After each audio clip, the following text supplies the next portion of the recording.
The billionaire's claim.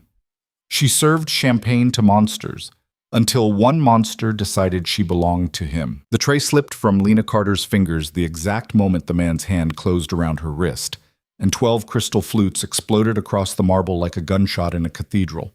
200 faces turned, the orchestra kept playing, and the man smiling down at her, the senator's son with blood money in his pockets and something far worse in his eyes, leaned close enough that she could smell the bourbon on his breath when he whispered what he was going to do to her in the coat room. She couldn't scream. She couldn't run. She was going to disappear that night, and everyone in the ballroom was going to pretend they didn't see it happen. Then a second hand closed over the senator's son's throat. Before we go any further into this story, if you're enjoying what you're about to hear, please hit that like button and drop a comment, letting me know what city you're watching from right now. I genuinely love seeing how far these stories travel, and every comment helps me keep creating.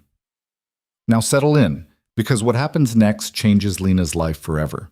The Hotel Meridian rose 23 floors above Manhattan's Upper East Side like a monument built by men who believed the rules didn't apply to them. And on the night of October 14th, most of those men were inside it. Lena Carter stood in the service corridor behind the grand ballroom, pressing her palm flat against the wall because her hand was shaking and she did not want anyone to see it shake. She was 24 years old. She had $11 and some change in her checking account.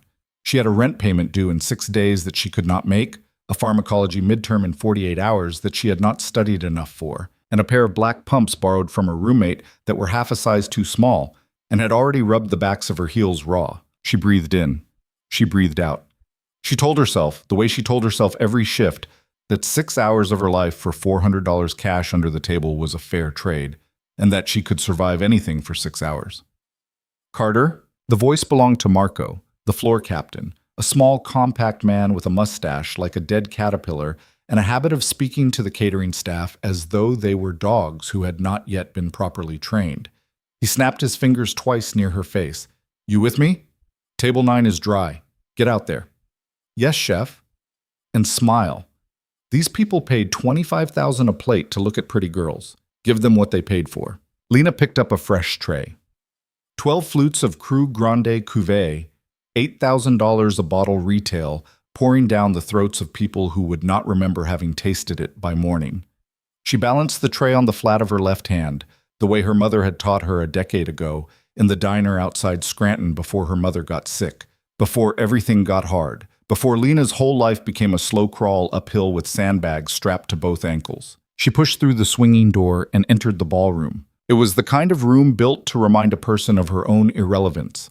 Gold leaf on the ceiling, a chandelier the size of a small car, dripping thousands of hand-cut Austrian crystals, tables draped in white silk, centerpieces of white orchids flown in from Singapore that morning, a 16-piece orchestra on a raised dais playing something pretty and forgettable.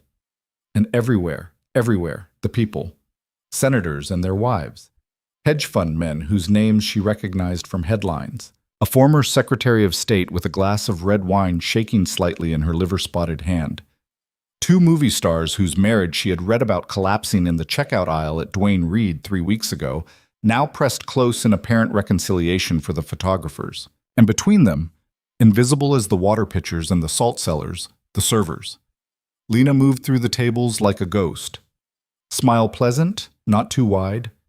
Eyes down, but not so far down that you missed an empty glass. Voice soft, voice polite, voice saying, "Of course, sir, right away, sir, my pleasure, sir," to men who would not have looked at her twice on the street. She reached table 9. She began to set down the flutes. "Sweetheart?" The voice was male, young, and wet at the edges in the particular way that told her its owner had been drinking since lunch. She did not look up. Looking up was an invitation, and she had learned not to issue invitations. She set down the 3rd flute. "Hey, sweetheart, I'm talking to you." Something in the voice made the back of her neck go cold. Not the drunkenness. She'd served drunks before. It was the confidence, the specific frictionless confidence of a man who had never once in his life had a woman tell him no and mean it. She lifted her eyes. He was maybe 30, maybe a well-preserved 35. Handsome in the expensive way that rich men manage to stay handsome. Good teeth, good skin, the haircut of someone who paid $200 to have it cut every 3 weeks. Navy tuxedo. a watch on his wrist that she recognized from a magazine as costing more than her mother's entire hospital bill.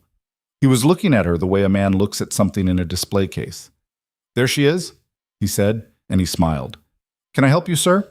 You can start by telling me your name." "I'm not supposed to. Your name, sweetheart. Don't be shy." From across the table, a woman in a silver gown snorted softly and kept talking to the man beside her. Nobody was going to help her. Lena understood this the way a small animal understands the shadow of a hawk. "Lena," she said. "Lena!" He rolled it on his tongue like he was tasting it. "That's pretty. That's a pretty name. You know who I am, Lena?" "No, sir." "No," he laughed. "Of course you don't. Why would you? Sit down and have a drink with me." "I'm working, sir." "I'll tell Marco you're on a break." He reached out, slow, and wrapped his fingers around her wrist. His grip was loose. It was also not something she could pull out of. "I'll tip him $1,000. He won't mind. Sit down, Lena." "Sir, please." "Please what?" "Please let go of my wrist." He did not let go of her wrist. He smiled more widely.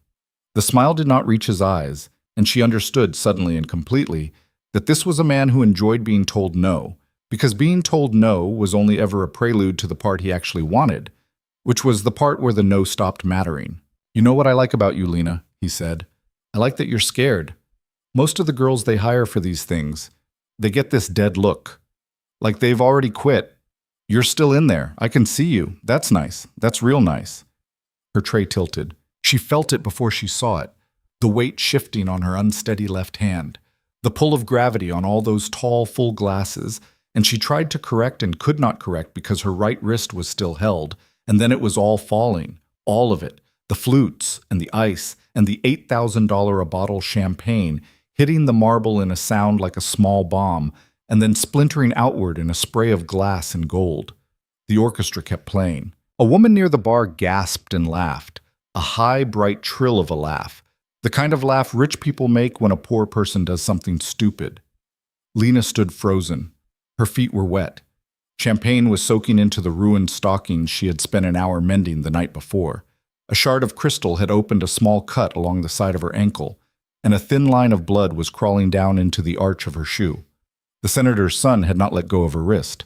He was laughing. "Oh, honey," he said. "Oh, that's going to come out of your check, isn't it? That's a bad one, a real bad one. You know what? Why don't you come with me? I can help you out with that. I can make it real easy for you. Come on." He was standing up now, still gripping her. "Let's go somewhere we can talk." "I can't." "I know a coat room on the second floor, nice and quiet. I'll have a word with your manager, get you out of trouble. That's what I'm going to do, Lena.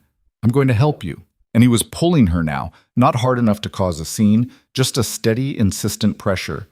And she was moving with him because her feet were moving on their own, because he had that grip and that smile, and the whole room was turning its face politely away. She thought, very calmly, "I am about to disappear."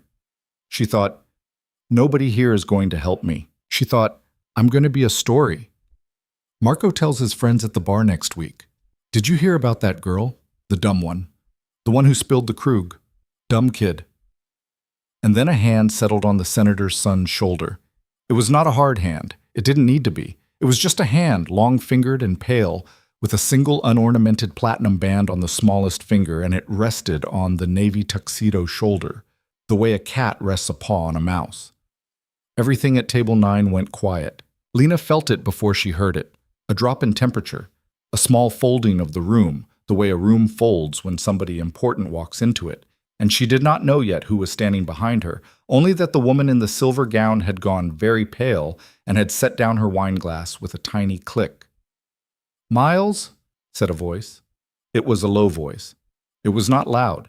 It had the particular quality of a voice that had never in its adult life needed to be loud in order to be heard. "Miles," the voice said again. "Let go of the girl." The senator's son, Miles, apparently, did not immediately turn. He said without looking, "This doesn't concern you." "It does now." "Walk away, Adrian. Let go of the girl." "I said walk away." There was a silence of perhaps 2 seconds. Then the hand on the shoulder shifted and the long, pale fingers closed, very precisely, around the side of Miles's neck, just below the jaw, in the soft hollow where the carotid runs. and Lena watched Miles's entire face go white. His mouth opened. No sound came out. His grip on her wrist loosened and dropped away. Let go of the girl, Miles. Jesus. Already have.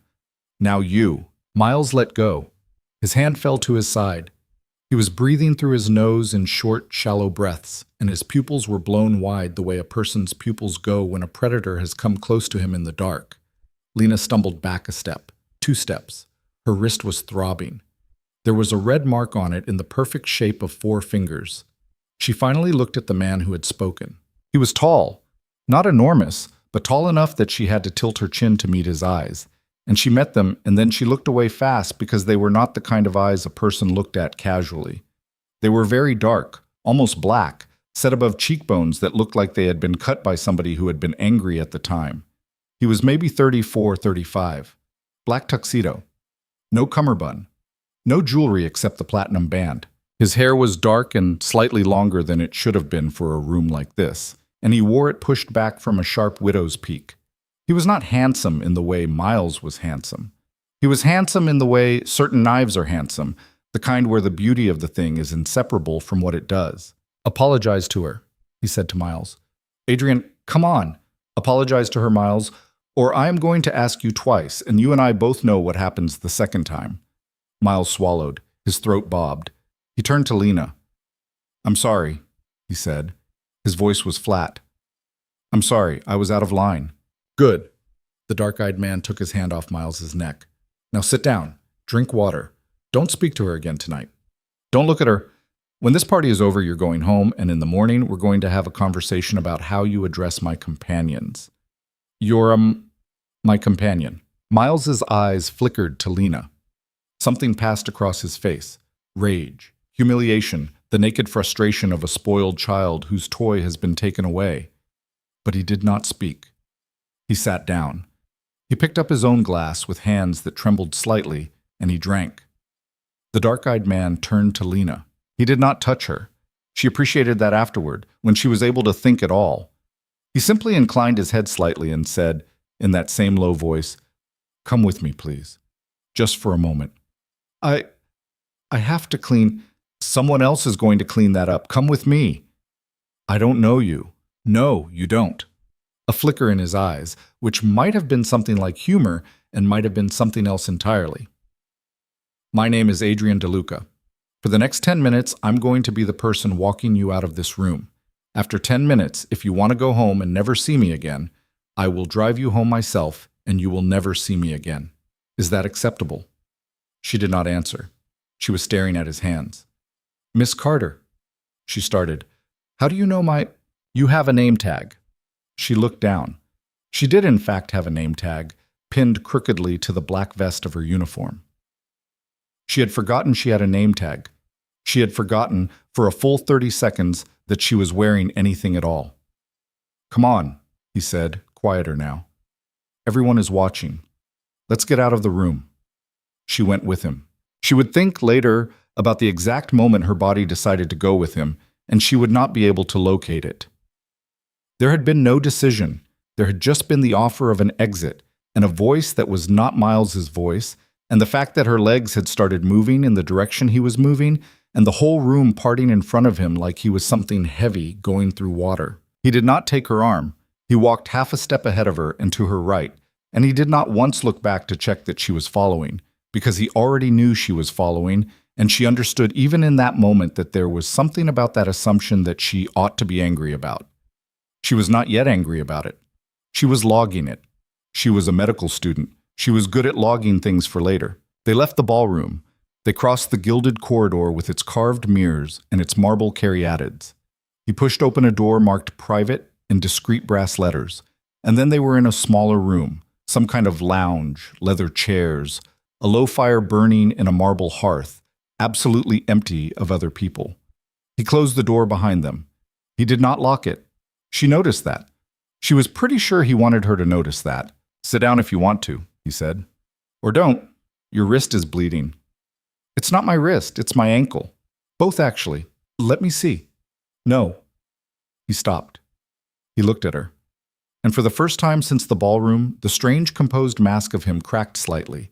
and she saw something underneath it that was not predatory exactly, and not kind exactly, but was at least interested.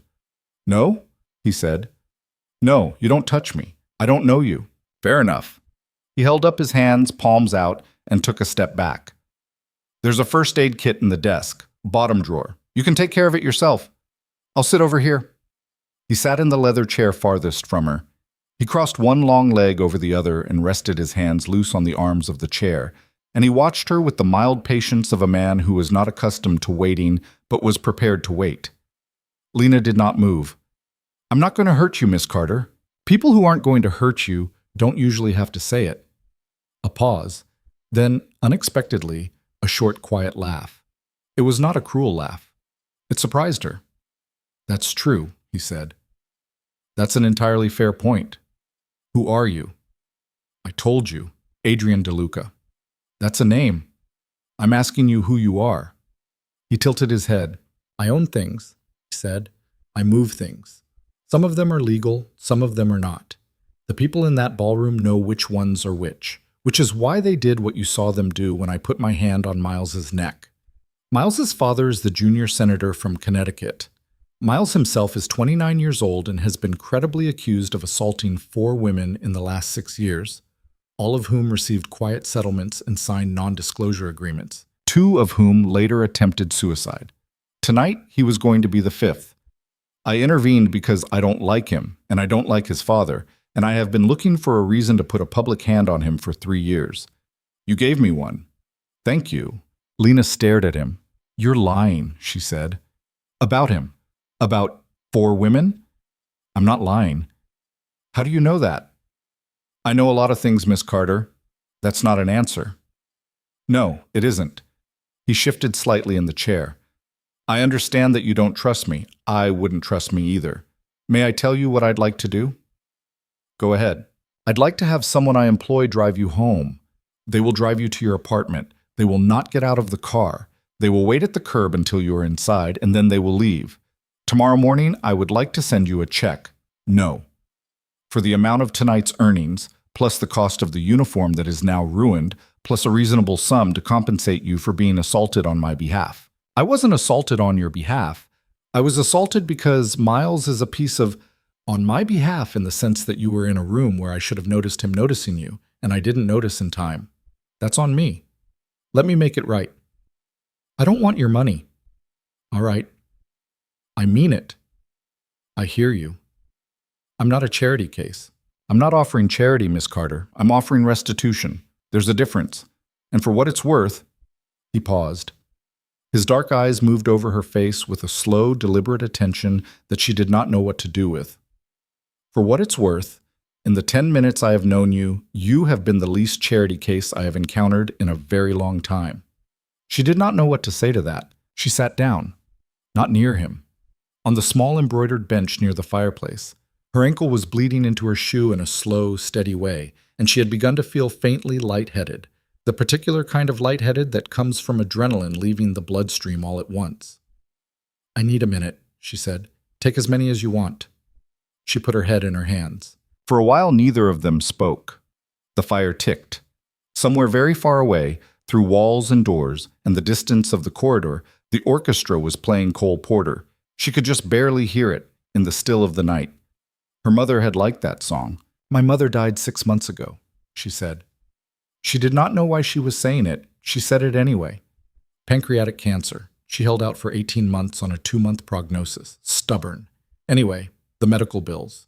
I don't have health insurance, and I'm in my 3rd year of medical school, and I work 3 jobs, and one of those jobs is the one I just lost because that was $8,000 of champagne on the floor, and they're going to take it out of my wages for the next 6 months, which means I can't pay rent this month, and I don't really know what I'm going to do. I don't know why I'm telling you this. I think I'm in shock." "You might be." "I'm sorry. I'll be quiet now." "Please don't." She looked up at him. He had not moved. He was still in the chair. His hands were still loose on the arms of it. But something in the set of his face had changed, very slightly, and she got the impression of a man who was, for some reason, listening to her with the same attention he had just used to assess Miles's throat. "Keep talking," he said. "Please." "Why?" Because in about 20 minutes, a man named Solomon is going to knock on that door and he is going to drive you home. And when you step out of that car tonight, you are very probably never going to see me again. And if you do see me again, it will be because you have chosen to, not because I have imposed myself. So this may be the only conversation we ever have. And I would like to hear you talk, Miss Carter, because in my line of work, I very rarely get to listen to someone who is not either afraid of me or trying to use me, and you are doing neither, and it is extraordinary. I'm afraid of you. Are you? She considered this. The honest answer surprised her. A little, she said. Not the way I was afraid of him. What's the difference? I don't know yet. He nodded once, slowly, as if she had given him an answer he found acceptable.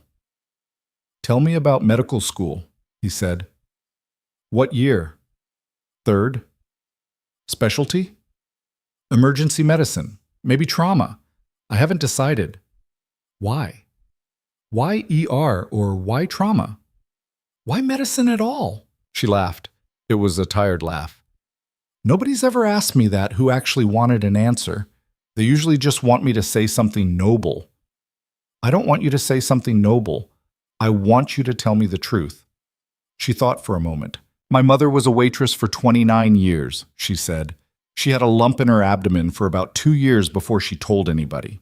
She didn't tell anybody because she didn't have insurance.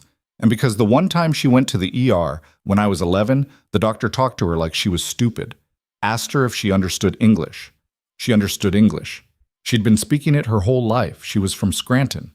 Anyway, by the time she finally went in, it was stage 4, and it was everywhere. And I sat in that hospital for 18 months, and I watched dozens of doctors, and maybe 3 of them talked to her like she was a person. The rest of them talked to her like she was a chart. I decided I was going to be a doctor who talked to her like she was a person. That's why. Adrian DeLuca looked at her for a long time. That is an extremely good reason, he said finally. Thanks. Miss Carter. Lena. Lena. He said it carefully. He said it the way you say a word in a language you're still learning. I would like to make you an offer. You don't have to accept it. You can walk out of this room in 5 minutes and never think of me again, and that will be a perfectly fine outcome. But I want to make the offer anyway, because I suspect you won't let me do it in any simpler way. What? Your tuition and your living expenses. Paid. For the remainder of medical school. Residency included if you want. No strings, no conditions, no... He raised one hand slightly, and the platinum band on his smallest finger caught the firelight. No expectations of any kind, not of gratitude, not of company, not of anything. She stared at him. That's insane, she said. It's not insane. It's a small amount of money to me and a life-changing amount to you. Call it tax deductible. You want me to believe that a man I just met who choked a senator's son at a gala wants to pay for my medical school out of the goodness of his heart, with no conditions. I didn't say the goodness of my heart. I don't have a lot of that. Then what? He looked at her. He looked at her for a long time. I watched you, he said slowly, walk across that ballroom with a tray of champagne. I've been in that room 40 times in the last decade. I have watched maybe 400 women walk across it carrying trays. I didn't notice any of them. I noticed you. Why? I don't know. You don't know? I don't know yet, but I'd like to find out. That's a separate question from the medical school, which I would like to pay for whether or not I ever see you again. Those 2 things are unrelated. I want that to be clear. She looked at the fire. She thought about the $11 in her checking account. She thought about the rent. She thought about Ms. Petrov on the 4th floor, who had a cough she wouldn't get looked at because she didn't have papers, and was afraid of anything that looked like paperwork, and who had given Lena a jar of homemade jam last Tuesday and called her doctor even though Lena wasn't one yet. She thought about her mother, in the bed at Lehigh Valley, holding her hand on the last night. Baby, you finish it, whatever it costs. You finish it. She thought about the fact that she was sitting in a private room in the Hotel Meridian with a man who had just told her he was a criminal, and that every instinct she had ever developed as a woman in the world was telling her to stand up and walk out and never look back. And then she thought about something her mother had said once, in the diner, when Lena was 9. A man had come in and stiffed her mother on a $60 check, and her mother had watched him drive away in a Cadillac, and she had said, mostly to herself, "Baby, the devil comes in a lot of suits. Sometimes he comes to hurt you, and sometimes he comes to help you, and mostly you can't tell which until it's already over." Lena lifted her eyes. "No," she said. "No? No. I don't want your money. I don't want your help. I don't know what you are, Mr. DeLuca, but whatever it is, I don't want to owe you anything. Not $1, not one favor, not one phone call I can't afford to miss." Something moved in his face. It was not disappointment exactly. It was something more complicated than that. It was something that looked almost like relief. "All right," he said. "All right? All right, Lena. That's your answer. I respect it." "You respect it?" "I do." Just like that. Just like that. He stood up. He crossed the room, not to her, but to the door, and he opened it and said something quiet to someone in the corridor. Then he turned back. "Solomon will drive you home," he said. "It's a company car. There's a first aid kit in the back seat. Use it for your ankle, please. I'd like not to think of you bleeding all the way to wherever you live." "I can take the subway." "You can, but your shoes are ruined and your stockings are ruined and you're going to be in shock in about 15 minutes and the subway at midnight is not where I want you to be when that happens. Solomon will drive you, as a favor to me, not to you. Consider it something I'm asking of you, not something I'm giving you." She considered that framing. "All right," she said. "Thank you." "I'm not thanking you." "I know you're not. I'm thanking you." A knock at the door. A man stepped in, tall, older, gray at the temples, with the flat, unreadable face of a person who had seen a great many things and was paid not to react to any of them. This was Solomon, presumably. "Miss Carter is going home," Adrian said. "Please take her wherever she would like to go. Please do not ask her any questions. Please do not offer her any information about me. When she gets out of the car, please make sure she is inside her building before you leave, and then come back here." "Yes, sir." "Lena." She looked at him. "One last thing," he said, "and I'm telling you this because it is true, not because I want anything from it. Miles saw you tonight. Miles's people saw you tonight. Miles is the kind of man who does not handle public humiliation well, and he was publicly humiliated tonight, and I am—" He paused. "I am aware that by intervening, I may have placed you in a different kind of danger than the one I pulled you out of. I don't think I did. Miles is a coward, and cowards don't usually come back. But if at any point in the next few weeks you feel watched, or if anything at all happens that feels wrong to you, I want you to call this number." He took a card from his inside jacket pocket. He wrote something on the back of it with a silver pen. He held it out to her. She did not take it. He set it on the mantel. "I'm not going to follow you," he said. "I'm not going to contact you. I'm not going to appear in your life unless you invite me to. That card is for you.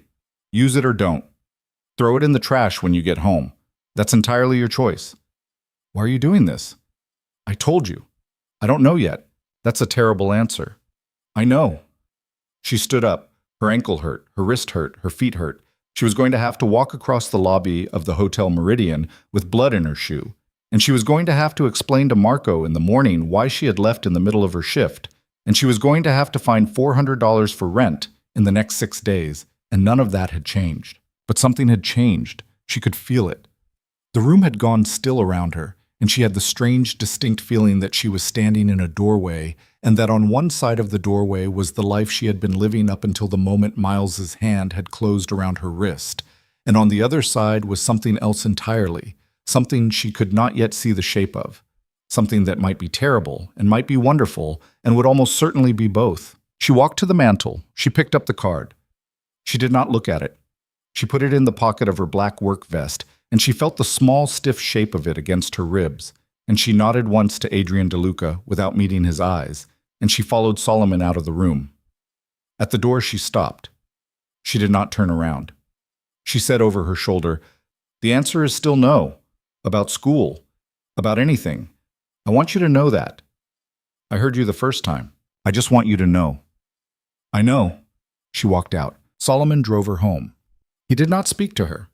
The car was a black Mercedes with leather that smelled faintly of cigar smoke and something green and expensive, and she sat in the back with a gauze pad pressed against her ankle and watched the lights of Manhattan slide past the window in long gold streaks.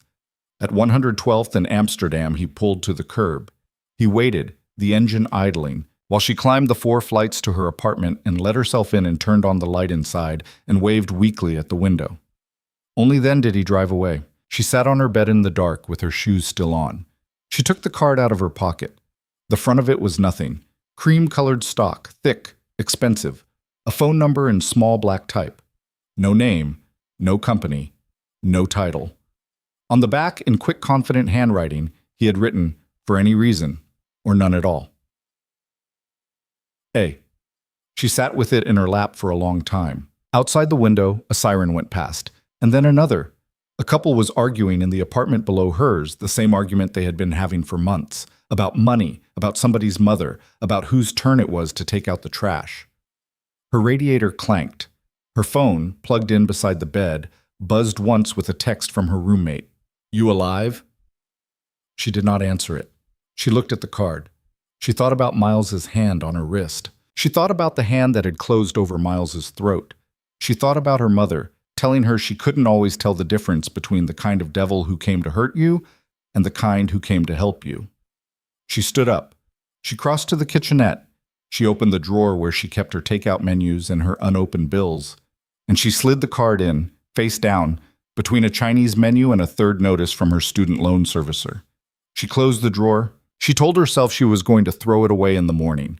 She knew, even as she told herself that she wasn't. Somewhere on the other side of the park, in a private room on the 23rd floor of the Hotel Meridian, a man in a black tuxedo was standing at a window with a glass of something dark in his hand, looking out at the lights of the city he half owned and half ran, and thinking about a waitress with blood on her stockings who had looked him in the eye and said no to him twice. He had not been told no in a very long time. He found to his considerable surprise that he could not stop smiling. She did not throw the card away in the morning. She told herself she was going to. She woke up at 5:45 the way she always woke up, to the sound of the garbage trucks coming down Amsterdam, and she lay in bed for a full 10 minutes with her eyes closed, telling herself that the whole previous night had been some kind of fever dream. Miles and the champagne and the hand on Miles's throat and the leather chair and the card with the handwriting on the back. None of it had actually happened. She had been on her feet for 11 hours, and she had been hungry, and she had imagined it. That was the story she was going to go with. Then she sat up and her ankle throbbed, and she looked down and saw the crust of dried blood on the inside of her calf, and she knew that she had not imagined any of it. She limped to the bathroom. She washed the cut.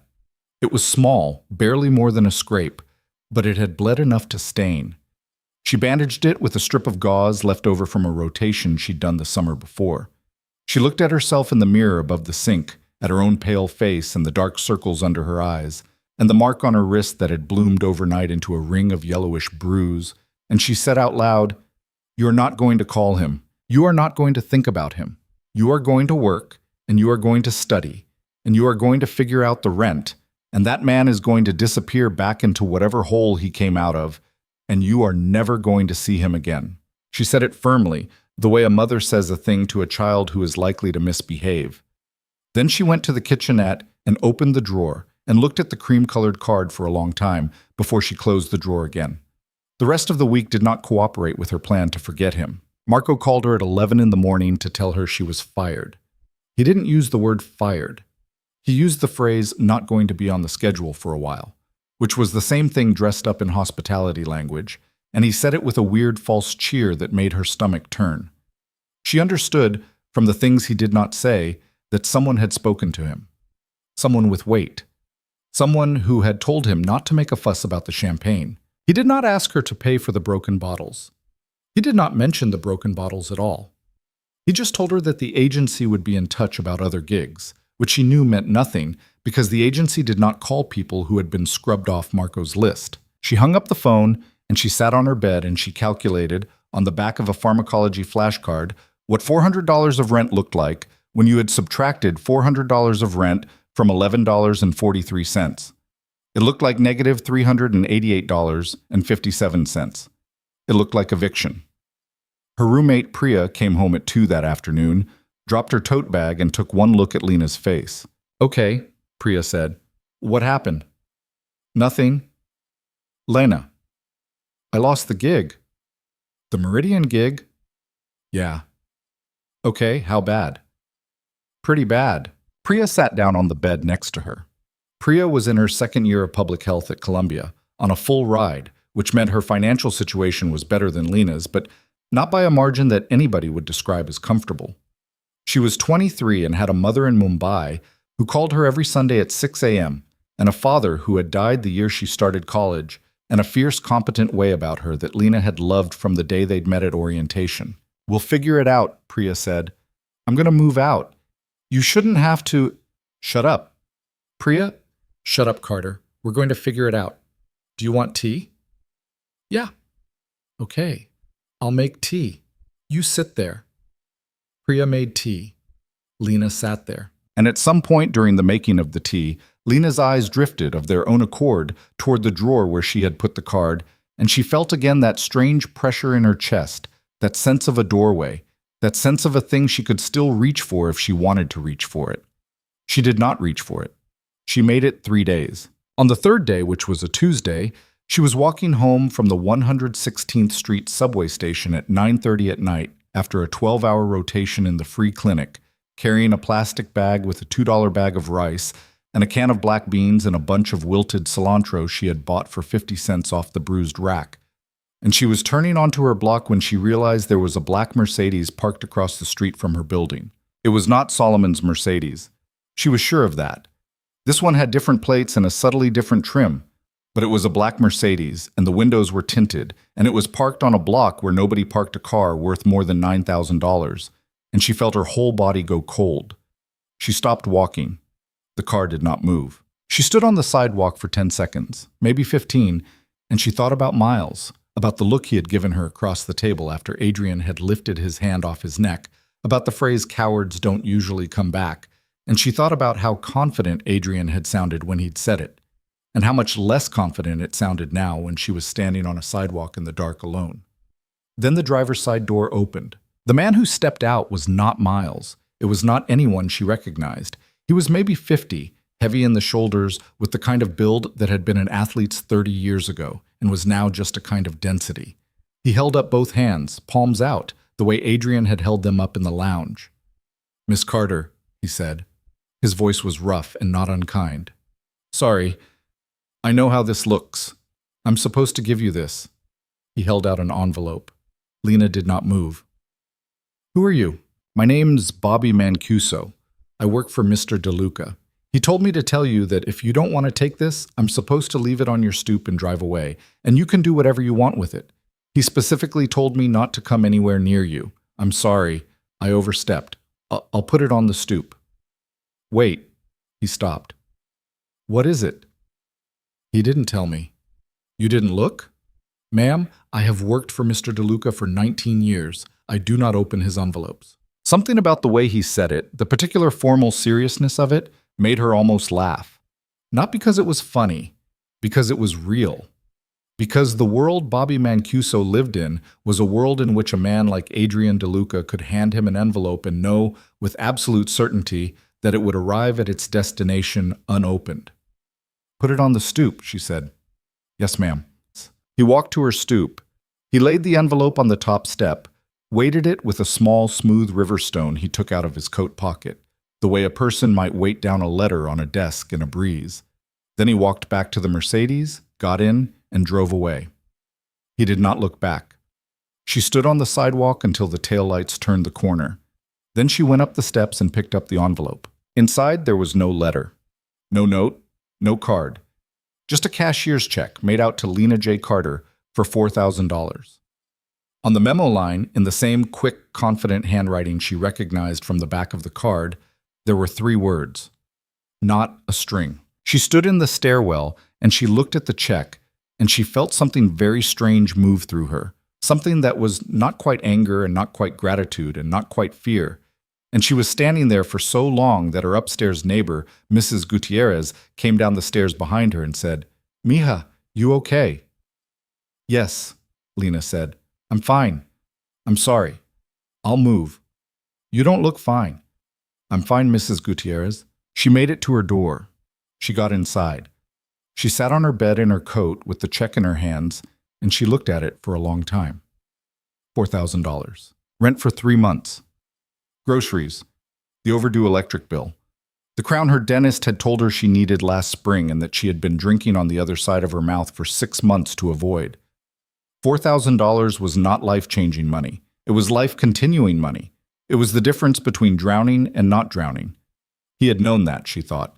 He had known exactly how much she needed, and he had sent not $1 more than that, not a string. She put the check on the nightstand. She stared at the ceiling. She took out her phone and she looked at the phone number on the card, which she had already, she realized now, with a small prick of shame, transferred into her contacts 3 days earlier, under the single letter A. She did not call him.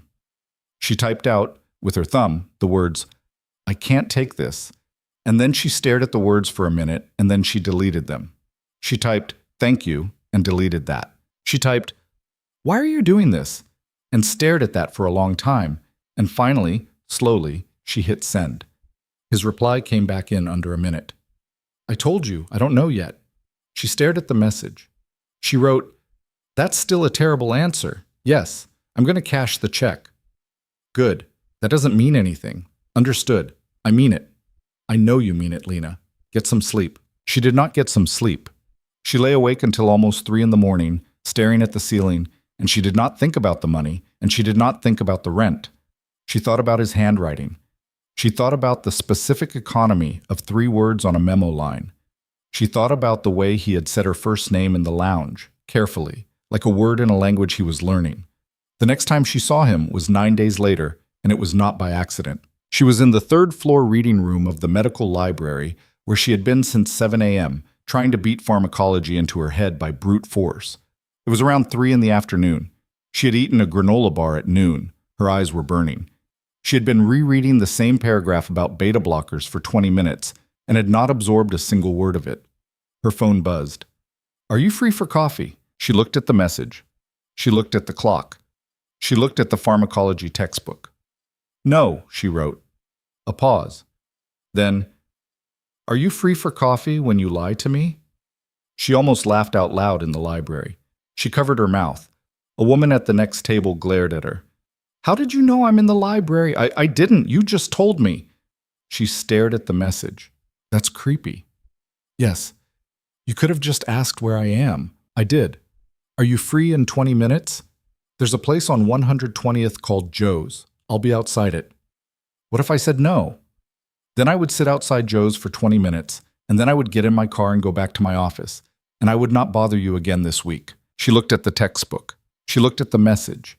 She sat for a full minute and a half, during which time she told herself with great seriousness that she was not going to go, that going was idiotic, that meeting a man like Adrian DeLuca for coffee in the middle of the afternoon when she had a pharmacology exam in 5 days was exactly the kind of decision that ruined the lives of promising young women in the kind of novels her mother had read. And then she closed the textbook and she put it in her bag and she went. Joe's was a diner, not a coffee shop. An actual diner with a linoleum counter and a revolving pie case and a handwritten sign in the window that said, "Breakfast all day." It was not the kind of place she had expected him to choose. That was the first thing she noted. The second thing she noted was that he was not outside. He was inside in a booth by the window, and he was not wearing a black tuxedo. He was wearing a dark gray sweater over a white-collared shirt, with the cuffs unbuttoned and pushed up to his elbows, and he had a cup of coffee in front of him and a paperback book face down on the table, and when she pushed open the door, he looked up and she saw in his face a thing that surprised her, which was the small, unguarded flicker of a man who had not been entirely sure she would come. She sat down across from him. "I'm not staying long," she said. "Okay. I have an exam on Monday." "Okay. I only came because I wanted to say thank you in person, and I didn't want to say it over text, because saying it over text makes it feel like a contract." "Okay. Stop saying okay." "Sorry." "Okay." She stared at him. He stared at her. And then, despite herself, she laughed. A small, helpless laugh. It came out of her before she could stop it. He watched her laugh, and something in his face softened in a way she had not seen before, and he said, "You want coffee?" "Yes." "You want food?" "I can't." "Lana." "What?" Let me buy you a grilled cheese, please. It's $4. It's not an entanglement. It's a grilled cheese. She was hungry. She had been hungry for about 18 hours. The smell of bacon and griddle grease had hit her the moment she walked in, and her body had responded the way her body always responded to the smell of food when she hadn't had enough of it, which was with a small involuntary flare of want. "Fine," she said. "Grilled cheese with tomato and fries." "With tomato and fries coming up?" He signaled the waitress. He ordered with the easy courtesy of a man who had worked in a kitchen at some point in his life, she thought, or at least had spent enough time in diners to have absorbed the correct manners for one. He asked the waitress how her daughter's surgery had gone. The waitress told him it had gone well, and "Thank you for asking, Mr. D." She called him Mr. D, not Mr. DeLuca. Mr. D, the way a person calls a regular. He caught Lena watching and said, "I come here sometimes." "Here. Yeah. You come to a diner on 120th. The coffee is bad and the pie is good and nobody asks me anything." "Yes. I come here." "Is that suspicious?" "Everything about you is suspicious." "That's fair." The waitress brought her coffee. Lena poured cream into it and stirred it and did not look at him. "The check," she said. "Yes." "Was it real money?" "Yes." "Was it—" She hesitated. "Was it money that came from what?" "From what you do." He looked at her for a moment. Then he said, "Lena, any dollar I have ever spent or ever will spend came from what I do. I do not keep a separate account of clean dollars for people I want to like me. If that is a problem for you, I understand, and I would want you to give me the check back, and we would shake hands and you would go home. But I'm not going to lie to you about where my money comes from. I don't lie to you. That's the only rule I have about you, and it's a rule I made for myself, not for you." She did not know what to say to that. She took a sip of coffee. It was bad, exactly as he had said. She drank it anyway. "What do you do?" she said. "Specifically, I move goods and I move money. I arbitrate disputes in an industry that cannot use lawyers. I own several legitimate businesses that use money that did not originate in legitimate ways. I employ about 60 people directly and many more indirectly. I do not traffic in people. I do not traffic in anything that is injected or smoked. I have, in my life, personally hurt people who were trying to hurt me or mine, and I have ordered people hurt when I judged it necessary, and I have never once hurt or ordered the hurting of someone who was not themselves operating in the world I operate in. I understand that that last sentence is the kind of sentence a man says to make himself sound better than he is, and I am not telling it to you to sound better. I am telling it to you because you asked." Lena watched his hands while he talked. They were still. They rested around the coffee cup the way they had rested on the arms of the chair in the lounge, with a kind of absolute physical economy. He did not fidget. He did not drum his fingers. He did not do any of the small nervous things that men do when they are lying to a woman. "Okay," she said, finally. "Okay. Okay, I heard you. I'm not saying okay to any of it. I'm saying I heard you." "Fair." The waitress brought her grilled cheese. Lena ate it. She ate all of it, including the fries, and she was aware, in a distant, horrified way, that she was eating like a person who had not eaten properly in weeks, and she was aware that he saw her eating like that, and she was aware that he was deliberately not looking at her while she did, which was somehow worse than if he had stared. When she had finished, he said without looking up, "You don't eat enough." "I eat fine." "You don't. That's okay. I don't need you to pretend. I would like you to eat when we meet. That's something I would like. You don't have to agree to it. You're going to meet me again." "I would like to. Yes." She put down her napkin. "Adrian?" It was the first time she had said his name. She saw him register it. Something in his shoulders shifted, very slightly, the way a man's shoulders shift when a door opens behind him that he has been listening for. "Yes." "What is this?" "I don't know yet." "Stop saying that. It's still the honest answer." "Then give me a dishonest one. Give me a guess. Give me a theory. Something." He looked at her. He looked at her for a long time, and when he finally spoke, his voice was quieter than it had been. And then there was something in it she had not heard before, a small roughness, like a stone under water.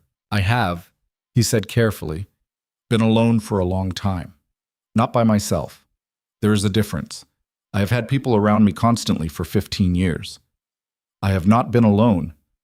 But I have been alone, Lena, and I didn't know I was until I walked into that ballroom and saw you put down a tray of champagne in front of a man who did not deserve to breathe the same air as you, and you smiled at him the way you smile at people who are going to hurt you, because you had been taught that that smile was the price of surviving the evening. And I watched it, and I thought... He stopped. He took a breath. I thought, I am going to be the reason she does not smile like that again. That is what I thought. And I am aware that that is a proprietary thought. I am aware that it is the kind of thought a man has no business having about a woman he has not met. I'm not offering it as a promise. I'm offering it as an explanation. You asked for a theory. That's my theory. Lena sat very still. The diner clattered around her. Someone laughed. A cup hit a saucer. A bell rang in the kitchen. That's a dangerous thing to say to a stranger, she said finally. Yes. I don't belong to you. No, you don't. I know that. I don't belong to anyone. I know that too. Good. They sat in silence for a minute. Then she said, I'm going to finish my coffee. And then I'm going to go back to the library and I'm going to study pharmacology until I can't see straight. And I'm not going to call you tonight, and I'm not going to call you tomorrow, and I don't know if I'm going to call you at all. And if you send another car to my apartment or another envelope to my stoop, I'm going to return both, and I'm going to be angry. Is that understood? Understood. But I would like... She stopped. She took a breath. She was not good at saying what she wanted. She had not had a lot of practice. I would like to know what book you were reading when I walked in. He looked down at the paperback, then back up at her. He slid the book across the table toward her. It was a copy of the collected stories of Grace Paley, battered, dog-eared, read and reread. My mother gave it to me when I was 17, he said. I've been rereading it since I was 18. I keep thinking I'll stop. I never do. Your mother. She died when I was 22. I'm sorry. Thank you. Is she why you bet? No, she is very much why I am not worse than I am. She is not why I am what I am. Those are separate questions. Lena nodded. She did not push. She understood from the way he had said it that there was a whole history in those two sentences and that he was not going to open it today and that pushing would have been a kind of theft. She slid the book back across the table to him. I'm going to go, she said. Okay. Thank you for the grilled cheese. You're welcome. Adrian. Yes. If I call you, that doesn't mean anything. I know. I want you to know it doesn't mean anything. Ahead of time. Lena, I know. She stood up. She pulled on her coat. She hesitated at the edge of the booth, and then she did something she had not planned to do, which was reach down and touch his hand very briefly, just the backs of her fingers against the backs of his, for maybe a second and a half. And then she pulled her hand back and walked out of the diner without looking at him. She did not look back. She did not see his face. Which was good, because the look on his face for approximately 6 seconds after she walked out of the door was a look that no one who worked for Adrian DeLuca had seen on his face in 19 years. And if any of them had seen it, they would have been frightened, not because it was cruel, but because it was not. She called him 4 days later. It was a Saturday night. She had finished the pharmacology exam.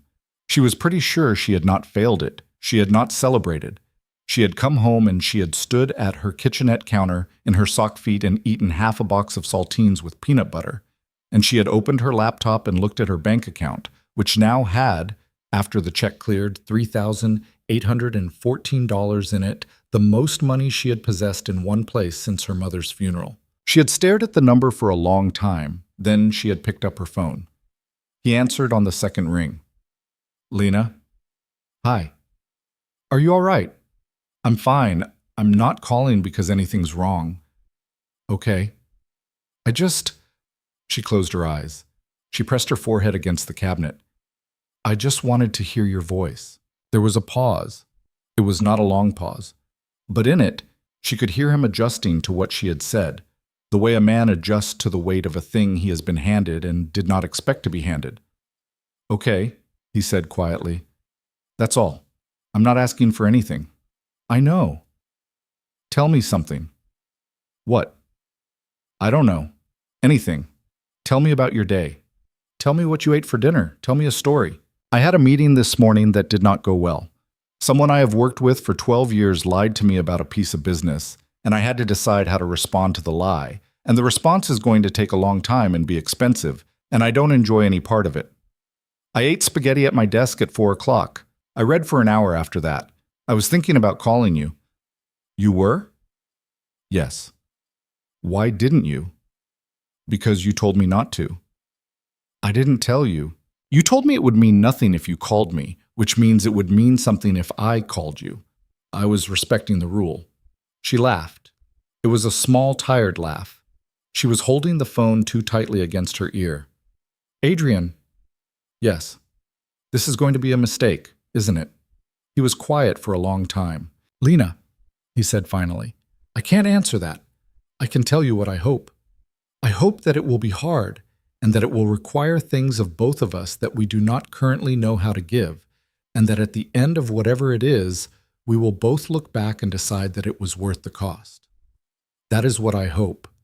I cannot promise you that it won't be a mistake. I can promise you that I will not lie to you, and I can promise you that I will not hurt you. And I can promise you that if at any point you tell me you want out, I will open the door and hold it for you, and I will not follow you through it. Those are the only 3 promises I have to give. If they are not enough, tell me now. She sat on the kitchen floor with her back against the cabinet. The refrigerator hummed.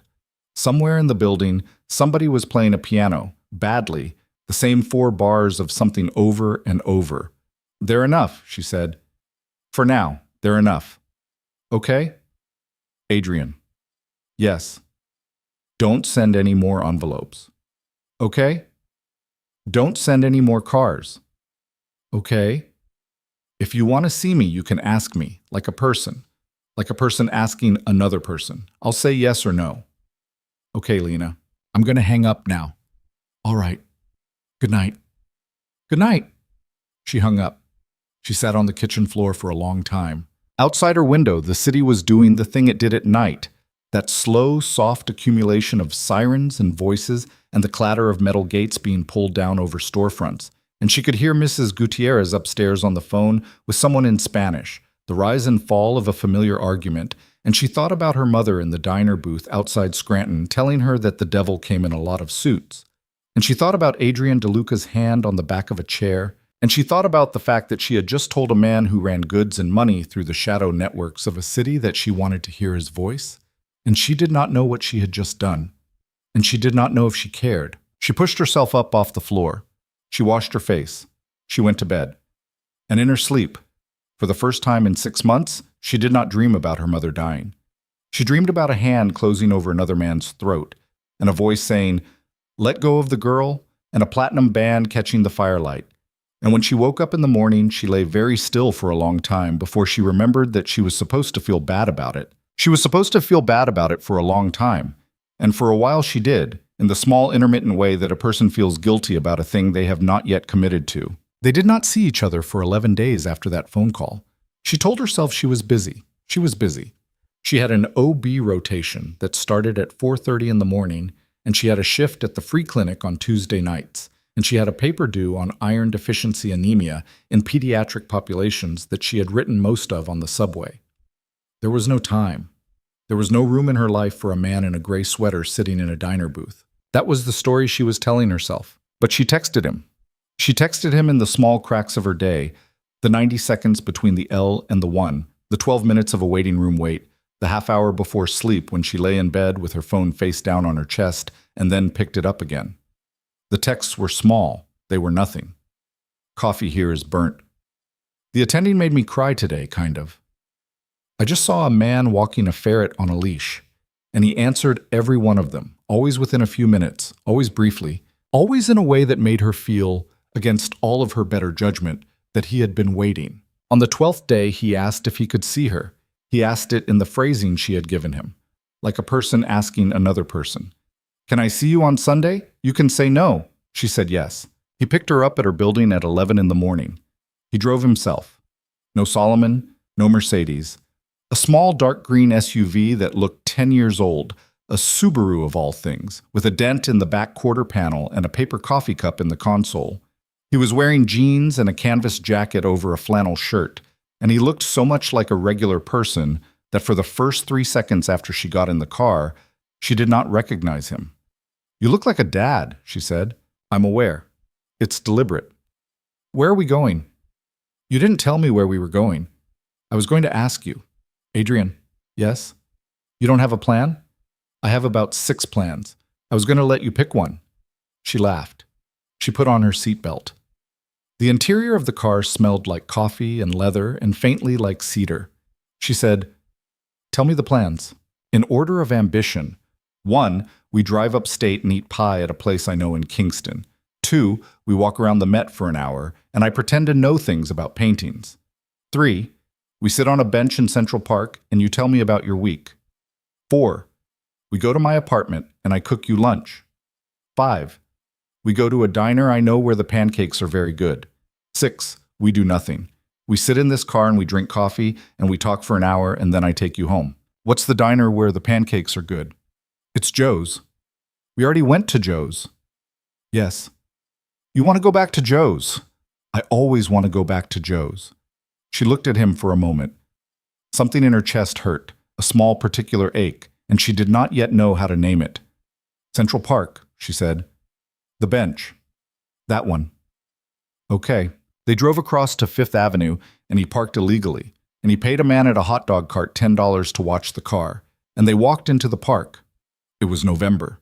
The trees were the color of things that had given up, rust and rot and yellow, and the air smelled like wet leaves and someone burning something far away.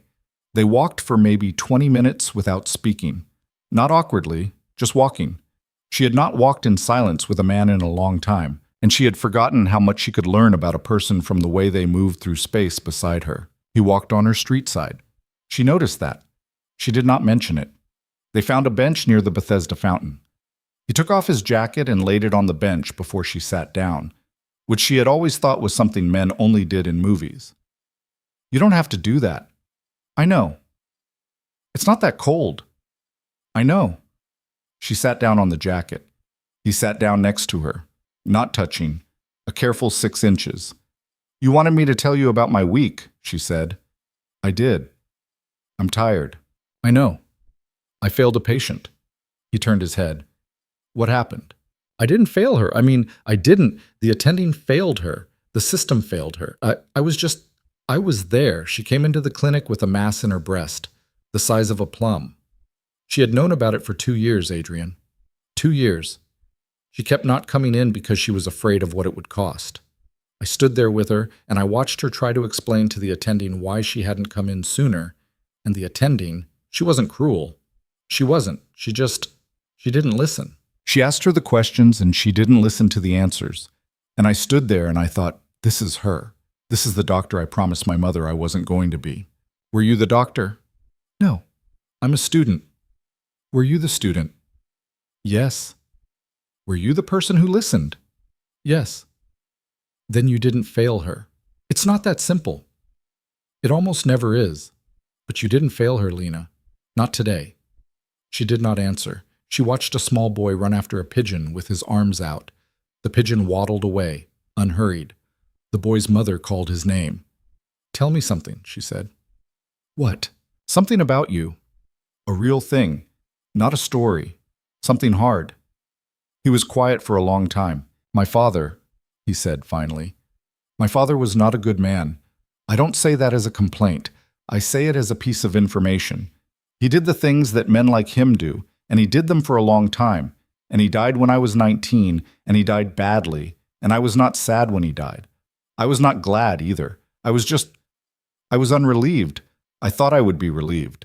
I had spent my whole life telling myself that when he was gone, I would be free. And then he was gone, and I was not free. I was just my father's son without my father. And I inherited... He stopped. I inherited a business, Lena. I didn't want it. I wanted to be a journalist. That was what I wanted to be when I was 17. I was going to write for a newspaper. That was the plan. And then my father died, and his people came to my mother, and they told her very politely that certain things needed to continue, and that if they did not continue, she would not be safe. And I was 19, and I made a choice, and the choice was that my mother was going to be safe.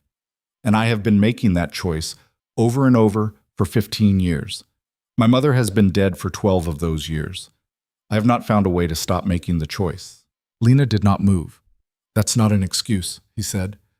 "I want to be clear. I'm not asking you to feel sorry for me. A lot of men do a lot of things and tell themselves they are doing them because they have no choice, and most of them are lying. I am probably one of them. I have had chances to walk away. I didn't walk. That's on me." "Why didn't you walk?" He thought about it. "Because I'm good at it, he said. "That's the ugliest answer. I'm good at what I do. I'm good at reading people, and I am good at the arithmetic of threat and response. And I built something that has its own weight, and the weight of the thing I built is partly what keeps the people under me alive. If I walked away tomorrow, 60 people would be in a worse position by Friday. Some of them would be dead by the end of the year. I've told myself that for so long that I don't know anymore if it's true or if it's a story I tell myself to keep doing what I already wanted to do." "Adrian?" "Yes. That's a lot to tell someone on a park bench." "I know." "Why are you telling me?" "Because you asked." She looked at him. He was looking at the fountain. His profile against the gray November sky was not soft and not handsome in a gentle way. It was the profile of a man who had spent his life being looked at by people who were afraid of him, and she understood suddenly that she had not seen him look at her the way he looked at other people. He did not look at her like she was a transaction. He looked at her like she was a sentence he had not finished reading. "I'm going to hold your hand," she said. "Okay." She put her hand on top of his where it rested on the bench. He did not turn his palm up. He did not close his fingers around hers. He just let her hand sit on top of his, very still, as though any movement on his part might frighten something away. And they sat like that for a while. And after a minute or two, very slowly, he turned his palm up and laced his fingers through hers. And he did not say anything, and neither did she. They sat on the bench for another half hour. Then he drove her home. That was the beginning of November, and in the 9 weeks that followed, her life began very quietly to restructure itself around him. She did not move in with him. She did not take his money again, not once, despite several careful offers that he made and retracted with an almost formal grace. She did not meet his people, except for Solomon, who picked her up twice when Adrian was caught in something at work and could not come himself, and who spoke to her with a stiff deferential courtesy that made her feel like she was being handled as a piece of porcelain. But she saw him 3 times a week, sometimes 4. He came to her study sessions at the medical library and sat across from her with a laptop of his own, doing whatever it was he did on laptops. And when she looked up, he would be looking at her, and he would not pretend he had not been. He cooked for her, twice, in his apartment on the 34th floor of a building overlooking the river. And the apartment was beautiful and cold and impersonal in a way that she understood was not about taste, but about the absence of a life lived in it. He had a cleaning service. He had no plants. There was one framed photograph on his dresser, a woman in her 60s, at a kitchen table, laughing, and he did not tell her it was his mother because he did not need to. She told him about her life. She told him small things, and then she told him bigger things. She told him about her father, who had left when she was 6, and about her stepfather, who had not been cruel but had not been interested, and about the long, slow dying of her mother, and about the way she had come to hate certain hospital smells. She told him about her friend from high school who had been raped at a frat party sophomore year of college and had not reported it because the boy's father was a judge, and about how that had been the moment she had started to understand that the world was not arranged in her favor. He listened to all of it. He did not interrupt. He did not try to solve. He had the particular patience of a man who had been taught young that talking was the least reliable way of getting information, and she understood, after a few weeks of it, that he was listening to her the way he listened to people he was going to protect, which was with total attention and no promises. And then, 2 days before Christmas, her brother called. She had a brother. This was not something she talked about much, not even to Priya. His name was Danny, and he was 3 years older than her, and he had been, for the entirety of Lena's life, the reason her mother had aged at twice the normal rate of human aging. Danny was charming and sick. He was sick in the specific way that some people are sick, which was that his brain rewarded him for lying and did not reward him for most other things. And he had been in and out of rehab 4 times and in and out of jail twice. And he had stolen from their mother every year of her adult life. And he had not come to her funeral because he had been detoxing in a motel room in Reno and could not get on a plane. Lena had not spoken to him in 8 months. He called her at 3 in the afternoon on December 23rd, and his voice on the phone was the voice she remembered from the worst of it. A smooth, persuasive mumble that made her feel, within 10 seconds, like a bad sister for having a full checking account and an apartment with heat in it. Lee. Danny, don't hang up. I wasn't going to. Yes, you were. I can hear it in your voice. Don't hang up. What do you want, Danny? I'm in trouble. You're always in trouble. I know. This is different. She closed her eyes. She was in the hallway of her building. She had just come up from the mailbox. She was holding a flyer for a Chinese restaurant and a past due notice for something she could not afford to open. How much? She said. Lena? How much, Danny? 16,000. She did not say anything. Lena, listen to me. It's not drugs. It's not drugs this time. I'm working. I got a job. It's a construction thing. It's legit, I promise. But I got in a car, Lena. I got in a car with a guy, and the guy was doing something I didn't know about, and he got pulled over, and the cops... Danny. The cops found stuff in the car that wasn't mine. Danny. And I had to get a lawyer, and the lawyer wants retainer up front, and if I don't pay him by the day after tomorrow, he's going to drop me. And if he drops me, I'm going to do time, Lena. Real time. Not a year, real time. And I can't... Lily, I can't do that. I can't. You have to help me. I don't have $16,000. I know you don't. Then why are you calling me? A pause. It was a small pause, and in it she understood exactly what was coming, and her stomach turned over. I know you don't, Danny said carefully, but I saw something on Aunt Rose's Facebook. What? She said you were seeing somebody. A guy with money. Lena's hand closed on the flyer in her fist. How does Aunt Rose know that? Priya told her mom. Priya's mom told... Priya did not tell your aunt anything. Somebody told somebody, Lily. I'm just asking. I'm not telling you to do anything. I'm asking. If you've got a guy who can spot me 16... No. Lena. No, Danny. Absolutely not. I am hanging up. Lena, if I go to prison, I will die in there. Do you understand me? I will actually die in there. I owe people money inside. She hung up. She stood in the hallway with the phone in her hand, and she was shaking. She was shaking all the way down to her feet. She leaned her forehead against the wall. The wall was cold. The hallway smelled like cabbage, the way it always smelled in winter because of the Ukrainian family on 2. She stood there for a long time. Then she opened her door, and she went inside, and she sat on her bed, and she cried for 20 minutes. Not prettily, not the way women cry in movies, the ugly kind, the kind with snot in it and sounds she would have been embarrassed for anyone to hear. Then she wiped her face. Then she picked up her phone. Then she put it back down. Then she picked it up again, and she stared at his name in her contacts for a long time, and she did not press it. She did not call him. She did not tell Adrian about the phone call. She told herself she was not going to tell him because she did not want his money, and she did not want his help, and she did not want Danny to be a problem in the small, clean shape of the things she and Adrian were building. Those were the reasons she gave herself. They were true. They were not the only reasons. The other reason, the one she did not say out loud, was that she did not trust herself not to ask. She went to dinner at Adrian's apartment on Christmas Eve because he had asked her to, and she ate the food he cooked, which was a thing with chicken and lemons and olives that had taken him 4 hours. And she smiled at him, and she did not tell him about Danny, and he watched her across the table and said very gently after the second glass of wine, "What's wrong?" "Nothing." "Lena."